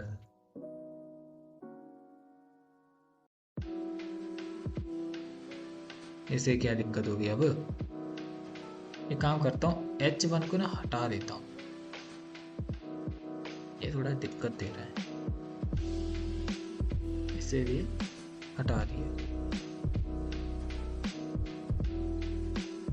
अभी मार्जिन दोबारा डिफाइन करते हैं, ये बॉटम वाला हटा देते हैं, सेव करता हूँ और ठीक है, हमारा टेक्स्ट आ चुका है। अभी मुझे मार्जिन टॉप से चाहिए, तो मैं क्या करूँगा, टॉप और यहाँ लिखता हूँ 50px और ये देखो इसने टॉप से 50px की मार्जिन ले ली, ठीक है। अभी अभी तुम चाहो तो राइट से भी मार्जिन ले सकते हो, बॉटम से भी मार्जिन ले सकते हो, और अगर तुम्हें चाहिए चारों ओर से मार्जिन लेनी है तो सिंपल, जैसे हम पैडिंग में करते थे, सिंपल मार्जिन लिखना है। और कितनी मार्जिन चाहिए, इक्वल मार्जिन चाहिए। अगर जैसे 50px की चाहिए तो सिंपल लिखो और इसे रिफ्रेश कर दो। ऑलरेडी 50 की है, बढ़ा के देखता हूँ, 150 कर देता हूँ, ठीक है। ये देखो ये कहाँ चला गया टैक्स बेचारा हमारा, 150 बहुत ज़्यादा हो गया भाई, 100 कर देते, ठीक है। ये हमारा यहाँ पहुँच चुका है टैक्स, ठीक है। टैक्स ही नहीं, हम इमेज के या किसी भी और बॉर्डर को या कंटेंट को मार्जिन की मदद से मतलब सेट कर सकते हैं, इधर उधर जहाँ से भी हमें मार्जिन चाहिए। ओके, तो पैडिंग और आई होप पैडिंग और मार्जिन दोनों आप लोगों को क्लियर होंगे, नहीं होंगे तो तुम बता सकते हो भाई, ठीक है। नेक्स्ट हमारा टॉपिक देखते हैं भाई, ठीक है। नेक्स्ट हमारे 2 ही टॉपिक बचे हैं, ठीक है। पहला हम कर लेते हैं एनिमेशन, थोड़ा सा बढ़ाते हैं, एनिमेशन को बाद में करेंगे, पहले ये वाला टॉपिक करते हैं। टॉपिक है हमारा box shadow, okay, CSS box shadow. तो ये भी यार बहुत इंटरेस्टिंग टॉपिक है, ठीक है। तो इसे भी करते हैं, जैसे बॉर्डर है ये भी थोड़ा सा वैसा ही है, पर स्टार्ट करने से पहले एक चीज़ तुम समझ लो, ठीक है। जैसे ये हमारा टैग है इस बॉक्स शैडो, ठीक है, और उसके बाद जो चीज हम जो डिफाइन कर रहे हैं वो बता रहा हूँ कि वो किस लिए डिफाइन कर रहे हैं, ठीक है। जो हम पहली वैल्यू देने वाले हैं, जैसे यहाँ कोई भी वैल्यू देंगे वो होगी हॉरिजेंटल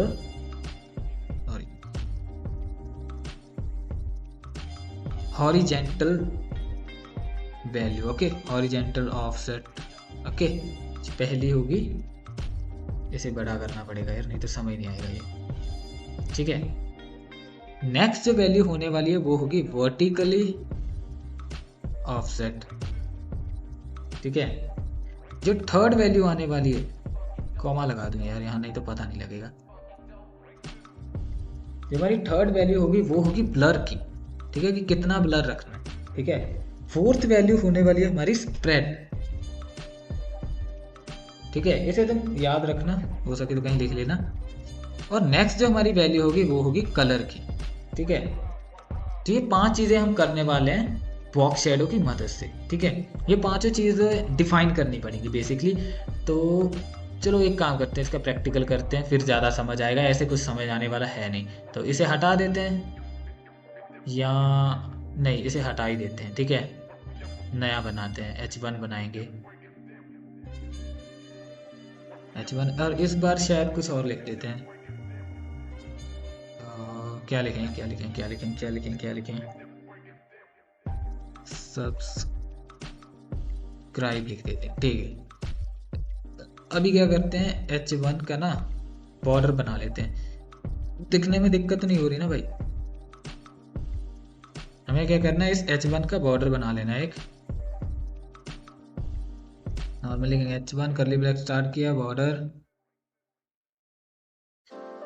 नॉर्मल बॉर्डर बना लेते हैं 10px, ठीक है। उसके बाद सॉलिड, उसके बाद कलर, चलो रेड ले लेते हैं, ठीक है। ज़रूरी नहीं बॉर्डर ही बनाना है, लेकिन बॉर्डर से तुम ज़्यादा जल्दी समझ जाओगे, इसलिए बॉर्डर बना रहा हूँ, ठीक है। अभी नेक्स्ट क्या करना है, हमें पहले देख लेते हैं बॉर्डर बन गया कि नहीं, ठीक है। रिफ्रेश करते हैं, बॉर्डर बन चुका है भाई, ठीक है। अभी क्या करना है, हमें ना बॉक्स शैडो का यूज़ करना है। शैडो से तुम समझ ही सकते हो कि यार शैडो क्या चीज़ होती है, हमें इसकी एक शैडो मिल जाएगी, ठीक है। वही यूज़ करने वाले हैं। हम लिखेंगे यहाँ पर बॉक्स शेडो। अब जैसा कि मैंने तुम्हें बताया था कि जो पहली हम वैल्यू देंगे वो देंगे हॉरिजेंटली, मतलब जैसे ये चीज़ें हैं, ठीक है। तो ये दो कोने हैं जो, ठीक है, ऐसे आ रहे हैं ऊपर से नीचे, ठीक है, टॉप टू डाउन, उन्हें बोलते हैं हॉरिजॉन्टल, ओके। और जो ये दोनों आ रहे हैं, ठीक है, लेफ्ट टू राइट, उन्हें बोलते हैं हम वर्टिकली, ठीक है, वर्टिकल ऑफसेट बोलते हैं उन्हें, ओके। तो हम पहली जो वैल्यू देने वाले हैं वो देने वाले हैं हॉरिजॉन्टल की, ठीक है। हम दे देते हैं 2px दे देते हैं जैसे, ठीक है।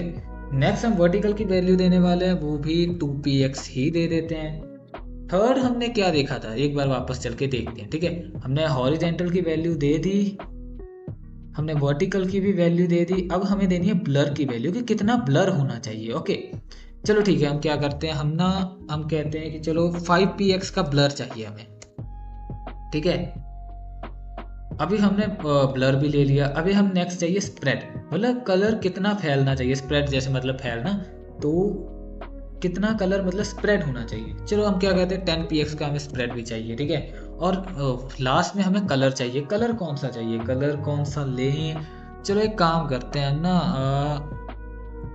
ग्रीन ले लेते हैं, चलो कलर ग्रीन ले लेते हैं। अभी ये हो चुका है, तो हम इसे रिफ्रेश करके देखते हैं। अब देखो तुम, ये हमारी शेडो आ चुकी है, ठीक है। अभी मैं दिखाता हूँ, कुछ चीज़ें दिखाता हूँ। चलो एक काम करते हैं, हम ना ब्लर को हटा देते हैं, हम देखते हैं ब्लर के बिना ये कैसा दिखता है। हमने ब्लर को हटा दिया, तो तुम देखो ये ब्लर के बिना एक बॉर्डर की तरह दिख रहा है, ठीक है। लेकिन हमें बॉर्डर थोड़ी ना चाहिए, बॉर्डर तो हमने बॉर्डर टैग से बना लिया, हमें तो शेडो चाहिए। ये शेडो तो लग ही नहीं रही है, तो बॉर्डर लग रहा है, ठीक है। इसलिए हमने ब्लर टैग का मतलब ब्लर की वैल्यू डिफाइन की थी, ठीक है। हमने ब्लर की वैल्यू दोबारा से डिफाइन कर दी, फिर से इसे सेव करते हैं और वापस देखते हैं। अभी ये लग रहा है कि शेडो, ठीक है। अभी एक काम करते हैं, जो स्प्रेड की वैल्यू थी उसे भी कम कर देते हैं, 0 कर देते हैं, ठीक है। अभी वापस जाते, देखो यार ये तो मतलब बिल्कुल ही फुस हो गया, बिल्कुल ही मतलब ख़त्म हो गया। स्प्रेड की मदद से कितना अच्छा लग रहा था, कितना फैला हुआ लग रहा था, अब तो बहुत कम लग रहा है। वैसे अभी ज़्यादा सही लग रहा है, पर स्प्रेड की मदद से हम क्या करते हैं कि कलर जो है फैल जाता है। कितना फैलाना चाहते हैं हम कलर को, ठीक है, वो बताता है। इसको थोड़ा सा कम ही रखते हैं, ज़्यादा फैलना अच्छी बात नहीं है, ठीक है, इतना ठीक है। तो देख सकते हो कितनी अच्छी लुक दे रहा है, ठीक है। ओके, कलर का तुम्हें पता है और हॉरिजॉन्टल वर्टिकल का तो तुम्हें ऑलरेडी पता ही है, ठीक है। हॉरिजॉन्टल का ये मैंने बता दिया, ये तो ये साइड्स, और वर्टिकल का इस साइड में, ओके। तो पहले तो मुझे बता दो यार, बॉक्स शेडो समझ आया कि नहीं, ठीक है। एक बार मैं फिर से रिपीट कर देता हूँ। ये वैल्यू हमने हॉरिजॉन्टल ऑफसेट के लिए, ये हमने वर्टिकल के लिए, ठीक है। ये तो मतलब ये चीज़ें हैं, ओके। नेक्स्ट हमने ब्लर की वैल्यू ली थी, और उसके बाद स्प्रेड, कितना कलर स्प्रेड होना चाहिए वो बताया, और उसके बाद कलर ले लिया। ये हो सकता है थोड़ा सा कंफ्यूजिंग लगे, ठीक है, पहली बार में हो सकता है ना समझ आए, बट तुम प्रैक्टिस करोगे तो आ जाएगा, ठीक है। अगली चीज़ हम देखते हैं, जैसे मुझे क्या चाहिए, मुझे ना मल्टीपल शेडोज चाहिए, ओके। मुझे एक शेडो नहीं चाहिए, मुझे बहुत सारी शेडोज चाहिए, ओके।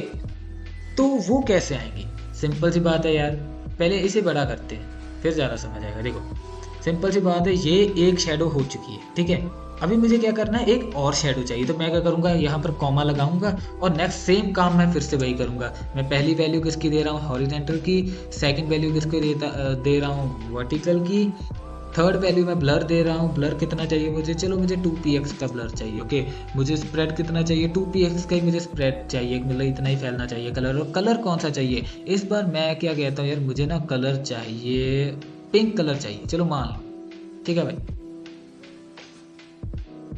अभी इसे करते हैं रिफ्रेश, तुम्हें दिखाई नहीं दे रहा होगा लेकिन आ चुका है। एक काम करता हूँ, मैं स्प्रेड थोड़ा सा यहाँ से बढ़ा देता हूँ, फिर तुम्हें ज़्यादा सही से दिखेगा। अभी मैं इसे रिफ्रेश करता हूँ, अब तुम देखो ये पिंक कलर का स्प्रेड आ चुका है। ये कलर थोड़ा सा कम दिखाई देता है, तो कलर का हम नेम चेंज कर लेते हैं भाई, रेड करते हैं, रेड ज़्यादा दिखेगा, ठीक है। अभी देखो तो एक ग्रीन के ऊपर एक और शेडो आ चुकी है रेड कलर की, ठीक है। ये पर थोड़ी सी ज़्यादा स्प्रेड होगी, कम करते हैं इसे, 5 रखते हैं। अब देखो तुम ग्रीन के ऊपर एक और शेडो आ चुकी है। अभी सपोज मुझे क्या चाहिए, मुझे एक और शेडो चाहिए, मेरा 2 से भी मन नहीं भर रहा भाई।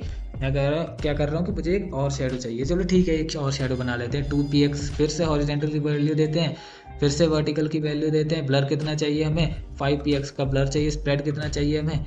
5px का स्प्रेड चाहिए। भाई कलर कौन सा चाहिए? कलर मुझे चाहिए भाई येलो चाहिए मुझे, ठीक है, कलर येलो ही रखेंगे अब तो। अभी इसके करते हैं सेव और इसके ऊपर जाते हैं और इसे करते हैं रिफ्रेश। अभी देखो तुम्हें ग्रीन कलर की और शेडो आ चुकी है, तुम्हें दिख रही है क्या? एक मिनट मैं वो करता हूँ, इतना ही होगा भाई ये जूम, वैसे ऑलरेडी बहुत जूम है, दिख ही रहा होगा, ठीक है। तो ये येलो कलर की और आ चुकी है, क्या कहते हैं, शेडो, ठीक है। एक काम करता हूँ, इसको वो करता हूँ, स्प्रेड करता हूँ। देखो तुम, ये ग्रीन कलर की एक आ चुकी है, इसकी स्प्रेड फिर से कम करते हैं, इतनी ज़्यादा नहीं चाहिए, ठीक है। तो ऐसे काम करती है हमारी शेडो, ठीक है। बट ये तो यार शेडो ना, मतलब जैसे बॉर्डर के बाहर बाहर शेडो दिख रही है। क्या हुआ अगर मुझे अंदर, बॉर्डर के अंदर शेडो चाहिए हो भाई, है ना, तो तब क्या करेंगे?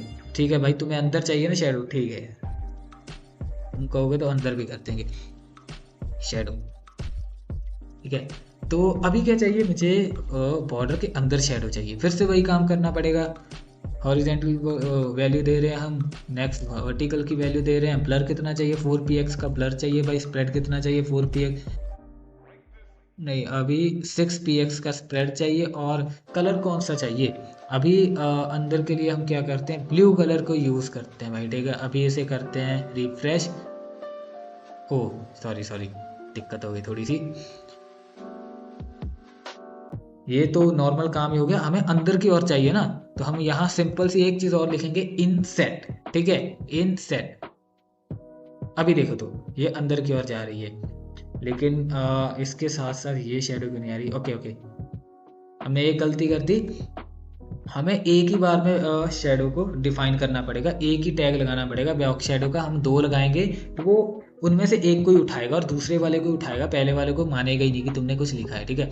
तो अभी हम क्या करते हैं, यहीं पर एक चीज़ कर लेते हैं भाई, हमें फिर से एक बॉर्डर बॉक्स शेडो चाहिए। तो हम क्या करते हैं, फिर से हॉरिजॉन्टल की वैल्यू डिफाइन करते हैं, फिर से वर्टिकल की डिफाइन करते हैं। ब्लर हमें 4px का चाहिए, स्प्रेड हमें 6px का चाहिए। कलर हमें कौन सा चाहिए? मान लो कलर हमें चाहिए कौन सा कलर है यार, अच्छा सा कोई कलर चाहिए मुझे, चलो ब्लू ही ले लेते हैं यार। और अंदर की और वैल्यू चाहिए ना, तो इस बार लिखेंगे यहाँ पर इनसेट। अभी इसे करते हैं सेव, अभी देखते हैं कैसे नहीं चलेगा, ये बहुत दुखी कर रखा है। अभी देखो तुम, अंदर की और बॉर्डर के अंदर की और भी हमें शेडो मिल चुकी है और बॉर्डर के बाहर भी हमें शेडो मिल चुकी है। तो ऐसे काम करता है बॉक्स शेडो गाइस, ठीक है। आई होप आपको समझ आ गया होगा, ठीक है ना। अभी सिर्फ एक टॉपिक हमारा बचता है, ठीक है। वैसे तो CSS के और भी टॉपिक है, लेकिन हम सिर्फ बेसिक उतना ही सीखने वाले हैं जितना तुम मतलब इजीली सीख सको और जिसमें तुम कंफ्यूज ना हो एज अ बिगिनर, ओके। और इतनी CSS भी इनफ है कि तुम CSS के साथ कोई काम कर सको, कोई वेबसाइट बना सको, ओके। तो अब देखते हैं हम हमारे आज की वीडियो का लास्ट टॉपिक और बेस्ट टॉपिक मैं कहूँगा, उसका नाम है CSS एनिमेशन, ठीक है। एनिमेशन तो तुम्हें पता ही होगा कि एनिमेशन कहते हैं किसे, बेसिकली हिलती जुलती पिक्चरों को एनिमेशन बोलते हैं, ओके। तो CSS एनिमेशन प्रैक्टिकल करने से पहले हम थोड़ा सा ना इसकी प्रॉपर्टीज़ की और नज़र डाल लेते हैं कि कौन कौन सी प्रॉपर्टीज़ इसके अंदर हैं, ओके। सो पहली जो हमारी प्रॉपर्टी वो है एनिमेशन नेम की, ओके। सेकंड है एनिमेशन ड्यूरेशन, थर्ड है एनिमेशन टाइमिंग फंक्शन, फोर्थ है एनिमेशन डिले, फिफ्थ है एनिमेशन डायरेक्शन, और नेक्स्ट जो ये है हमारे पास @की फ्रेम, ओके। ये बहुत ही ज़्यादा इंपॉर्टेंट है CSS एनिमेशन में, इसके बिना CSS में एनिमेशन नहीं लग सकते, ओके। और ये एक बेसिकली सेलेक्टर है, ठीक है। तो इससे एनिमेशन यूज़ करने के लिए इसे लिखना पड़ता है। इसकी भी 2 प्रॉपर्टीज हैं अलग से, एक है फ्रॉम और दूसरी है टू, ओके। तो प्रॉपर्टीज़ पे हमने एक बार नज़र डाल लिया, अभी इसका ना प्रैक्टिकल करके देखते हैं, क्योंकि प्रैक्टिकल में तो तुम्हें समझ आएगा, अभी तक तो तुम्हें कुछ समझ आया नहीं होगा, तो एक बार प्रैक्टिकल करके देख लेते हैं, ठीक है। मैंने ऑलरेडी एक टैग डिफाइन कर रखा है यहाँ H6, ठीक है, जिसमें ये लिख रखा है कंटेंट, ओके। अभी क्या करते हैं, H6 के अंदर ना एक चीज़ करते हैं, देखो जो मैं अभी कर रहा हूँ इस चीज़ को लेके कंफ्यूज मत होना, ठीक है। अभी हमारा CSS एनिमेशन स्टार्ट नहीं हुआ, उसकी बस प्रिपरेशन स्टार्ट हुई है, ओके। तो मैं वो कर लेता हूँ जल्दी से, इसको एक कंफ्यूज होने की कोई ज़रूरत नहीं है, ठीक है। बैकग्राउंड कलर हमें चाहिए रेड, ठीक है जी। अभी तुम ध्यान से देखो, एक रेड कलर का बॉक्स हमारे पास बन चुका है, ठीक है। अभी हमें क्या करना है, यहाँ पर एनिमेशन लगाना है। तो एनिमेशन लगाने के लिए क्या करना पड़ेगा, सबसे पहली प्रॉपर्टी हमारी कौन सी थी, CSS एनिमेशन, ठीक है। तो हमें वही करना पड़ेगा, हमें लिखना पड़ेगा CSS एनिमेशन, ये क्या होगा, ओके कुछ नहीं होगा, CSS एनिमेशन। और एनिमेशन में नेम हम कोई भी दे सकते हैं, क्या लिखें, चलो यही लिख लेते हैं, नेम में हमने अजय लिख लिया, ओके। अभी हमें क्या करना है, अभी हमें जो मैंने बताया था कि बहुत इंपॉर्टेंट चीज़ है, चल भाई वापस चल, यहाँ पे वापस चल, इतनी आज़ादी नहीं दे दी तुम्हें, ठीक है।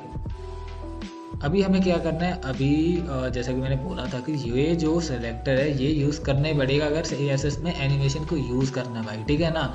तो अभी हम वही करने वाले हैं, बट एक ध्यान रखने वाली बात ये है कि H6 के अंदर नहीं इसे डिफाइन करना है, ठीक है। जहाँ हमने एनिमेशन डिफाइन किया है, हमने एनिमेशन बेसिकली H6 के अंदर डिफाइन किया है, ठीक है, कर्ली ब्रैकेट्स के अंदर। पर जो @ की फ्रेम हमें सिलेक्टर यूज़ करना है वो उसके बाहर यूज़ करना है, ओके ठीक है। तो हम लिखते हैं, ओके। और कि ये लिखने के बाद हमारे एनिमेशन का नेम लिखना पड़ेगा, यहाँ पर हमारे एनिमेशन का नेम क्या है, अजय, ओके वेरी गुड। तो ये हमने लिख दिया, कर्ली ब्रैकेट स्टार्ट की। अभी क्या करना है, अभी इसके अंदर 2 प्रॉपर्टीज और थी। देखो कंफ्यूज मत होना यार, ये थोड़ा सा ना टॉपिक थोड़ा सा लंबा है बट इंटरेस्टिंग और समझ आ जाएगा, बस वीडियो तुम लास्ट तक देख लो यार, ठीक है। पहली हमारी प्रॉपर्टी थी फ्रॉम, सेकेंड हमारी प्रॉपर्टी थी टू, ठीक है। फ्रॉम और टू का मतलब तो तुम्हें पता होगा, कहाँ से, फ्रॉम का मतलब होता है, टू का मतलब होता है कहाँ तक, ओके ठीक है। अभी हम क्या करते हैं, इसकी ना एक इसका कलर चेंज करते हैं बैकग्राउंड का, ओके रेड। और इसमें क्या करेंगे, हम सेम लिख देंगे बैकग्राउंड कलर, और यहाँ लिख देंगे ग्रीन, नहीं हमें लिखना है, हम लिखेंगे लाइन। ये बहुत ही प्यारा कलर है, ये से यूज़ करते हैं। हो सकता है अभी तक तुम्हें कुछ समझ ना आ रहा हो, कोई दिक्कत वाली बात नहीं है यार, नहीं भी समझ आ रहा ना, कोई दिक्कत वाली बात नहीं। अभी इसे सेव करते हैं, और अभी ये शायद नहीं चलेगा, बिल्कुल नहीं चला, ठीक है। क्यों नहीं चला, क्योंकि CSS की दूसरी एनिमेशन की दूसरी प्रॉपर्टी क्या थी, एनिमेशन ड्यूरेशन, हमें उसे यूज़ करना पड़ेगा। हमने ये तो बताया नहीं कि हमारा जो एनिमेशन है वो कितने टाइम तक चलना चाहिए, ठीक है। हम क्या करते हैं, हम एनिमेशन ड्यूरेशन लिख लेते हैं। ड्यूरेशन कितनी लिखें, 10 लिख देते हैं, चलो 10 सेकेंड, ओके 10 सेकेंड तक ये चलना चाहिए, ओके अभी चलेगा। ध्यान से देखो 10 सेकेंड तक ये कलर चेंज कर रहा है अपना। चलो एक काम करता हूँ, मैं ना थोड़ा सा कम कर देता हूँ इसे, ताकि तुम्हें ज़्यादा समझ आए, ओके। मैंने क्या किया, मैंने ना 5 सेकेंड कर दिया। अभी देखना ये 5 सेकेंड में कलर चेंज हो गया, ठीक है। बट एक चीज़ तुमने नोटिस की कि ये सिर्फ एक बार हो रहा है, ठीक है। हमें क्या कहते हैं कि हमें चाहिए कि ये होता रहे, ठीक है, इन्फानाइट, मतलब बार बार होता रहे। तुम समझ जाओ यार, लैंग्वेज पे मत जाओ, फीलिंग समझो, ठीक है ना। तो इसके लिए हमें क्या करना पड़ेगा, हमें नेक्स्ट टैग एक लिखना पड़ेगा, उसका नाम होता है एनिमेशन इटरेशन काउंट, ठीक है। इसमें हम क्या करेंगे, हम लिख देंगे इन्फानाइट। इन्फानाइट मतलब जो कभी खत्म ही ना हो, ठीक है, चलता रहे चलता रहे चलता रहे। अब ये चलता रहेगा, अब ये रुकने वाला नहीं है भाई, ठीक है। अब ये बताएगा, अब ये चलता रहेगा, ठीक है। पर तुम एक चीज देखो, ठीक है, ये जब चलने के बाद बंद होता है तो बड़ी मतलब गंदे से तरीके से ना दोबारा स्टार्ट हो रहा है, मतलब स्मूथ नहीं है हमारा एनिमेशन, ठीक है। एक चीज और करते हैं हम ना, इसे इसका रेडियस थोड़ा सा वो कर देते हैं, बॉर्डर रेडियस, रेडियस क्या करते हैं, यहाँ रखते हैं 0.2 में इसका रेडियस कर देते हैं, इसका कर देते हैं 50। अभी तुम देखना, अभी एक चीज और होगी, अभी ये थोड़ा सा इंटरेस्टिंग है। अभी देखना ये अपनी शेप चेंज करेगा, ओके, और कलर के साथ साथ, ओके। पर अब तुम देखना जब ये दोबारा से अपनी नॉर्मल शेप में आ जाएगा, भला ये अजीब लग रहा है यार, ये चीज़ नहीं चाहिए अपने को। अपने को स्मूथ एनिमेशन चाहिए। उसके लिए हमें क्या करना पड़ेगा भाई, उसके लिए हमें लिखना पड़ेगा एनिमेशन, ठीक है, डायरेक्शन, ओके। अभी इसमें हम क्या करेंगे, हम क्या लिखने वाले हैं, हम लिखेंगे अल्टरनेट, ओके। अब तुम देखना, अब ये बहुत ही स्मूथ तरीके से चलने वाला है, देखना। अब ये और ये देखो, अब ये वापस शेप में आ रहा है, अभी ये कितना अच्छा लग रहा है, पहले मतलब बड़ा ही अजीब लग रहा था, ठीक है, अभी ये बहुत अच्छा लग रहा है, ठीक है। तो ऐसे हमने यूज़ किया एनिमेशन, और उसकी प्रॉपर्टीज़ देखते हैं फिलहाल। तो अभी तक यहाँ तक तो समझ आ गया ना, आई होप आ गया होगा यार, आना तो चाहिए, ठीक है। अभी हम क्या करते हैं, हम ना इसकी नेक्स्ट प्रॉपर्टी देखते हैं भाई, ठीक है। इसकी नेक्स्ट प्रॉपर्टी है एनिमेशन डिले। चलो इसको भी यूज़ करके देखते हैं। मैंने बहुत टाइम बाद यूज़ किया है इसे, तो शायद मैं भी भूल चुका हूँ। अभी देखते हैं ये क्या काम करेगा। मैंने 2 सेकंड लिख दिया बेसिकली यहाँ पे, ठीक है। मैं इसे अभी करूँगा रिफ्रेश। अच्छा, तो ये 2 सेकंड रुकेगा फिर स्टार्ट होगा, ठीक है। अभी यहाँ पर भी 2 सेकंड रुका, फिर से वापस वही बन गया, बॉक्स बन गया। अभी फिर से यहाँ 2 सेकंड रुकेगा, फिर से बॉक्स बन जाएगा। मेरे ख्याल से स्टार्टिंग में रुकता है, हाँ यहाँ भी रुका 2 सेकंड, ठीक है। डिले का मतलब ये होता है, चलो इसे एक बार के लिए हटा देते हैं, डिले नहीं चाहिए, हमें चलता रहना चाहिए। इसे दोबारा से करते हैं, ठीक। तो अभी हम देखने वाले हैं यार एनिमेशन टाइमिंग फंक्शन को, ठीक है। तो इसकी भी कुछ प्रॉपर्टीज हैं, जैसे पहली प्रॉपर्टी है लीनियर, उसके बाद है is in, is out, is in out, ठीक है। 4 प्रॉपर्टीज इसकी हम डिस्कस करेंगे, वैसे और भी हैं लेकिन हम इस अभी के लिए 4 ही करने वाले हैं, ठीक है। तो इसका प्रैक्टिकल देखते हैं। तो क्या करते हैं, हम लगाते हैं tag animation timing function, okay. और जो हमारा फर्स्ट क्या था, हमारी फर्स्ट प्रॉपर्टी थी लीनियर, इसे करते हैं कॉपी और यहाँ करते हैं पेस्ट, ठीक है। अभी देखते हैं ये काम क्या करती है। शायद तुम्हें यहाँ पता ना चले लेकिन मैं बता दूँ, ये पता क्या कर रहा है, ये एनिमेशन स्टार्ट होने के समय स्पीड रखेगा, ठीक है। जैसे ये एनिमेशन की बीच की स्टाइल में आ जाएगा। जैसे फॉर एग्जांपल समझो यार, 3 सेकंड का एनिमेशन है, सॉरी 5 सेकंड का एनिमेशन है, ठीक है। तो पहला 1 सेकंड ये बहुत फास्ट होगा, बीच वाले 3 सेकंड ये स्लो होगा, और लास्ट वाला 1 सेकंड ये फास्ट चलेगा, ठीक है। अभी शायद तुम्हें ना पता चले, तुम्हें प्रैक्टिकल से मेन पता चलेगा यार, इसलिए मैं कहता हूँ कि प्रैक्टिस ज़रूरी है, इसलिए प्रैक्टिस ज़रूर से करना।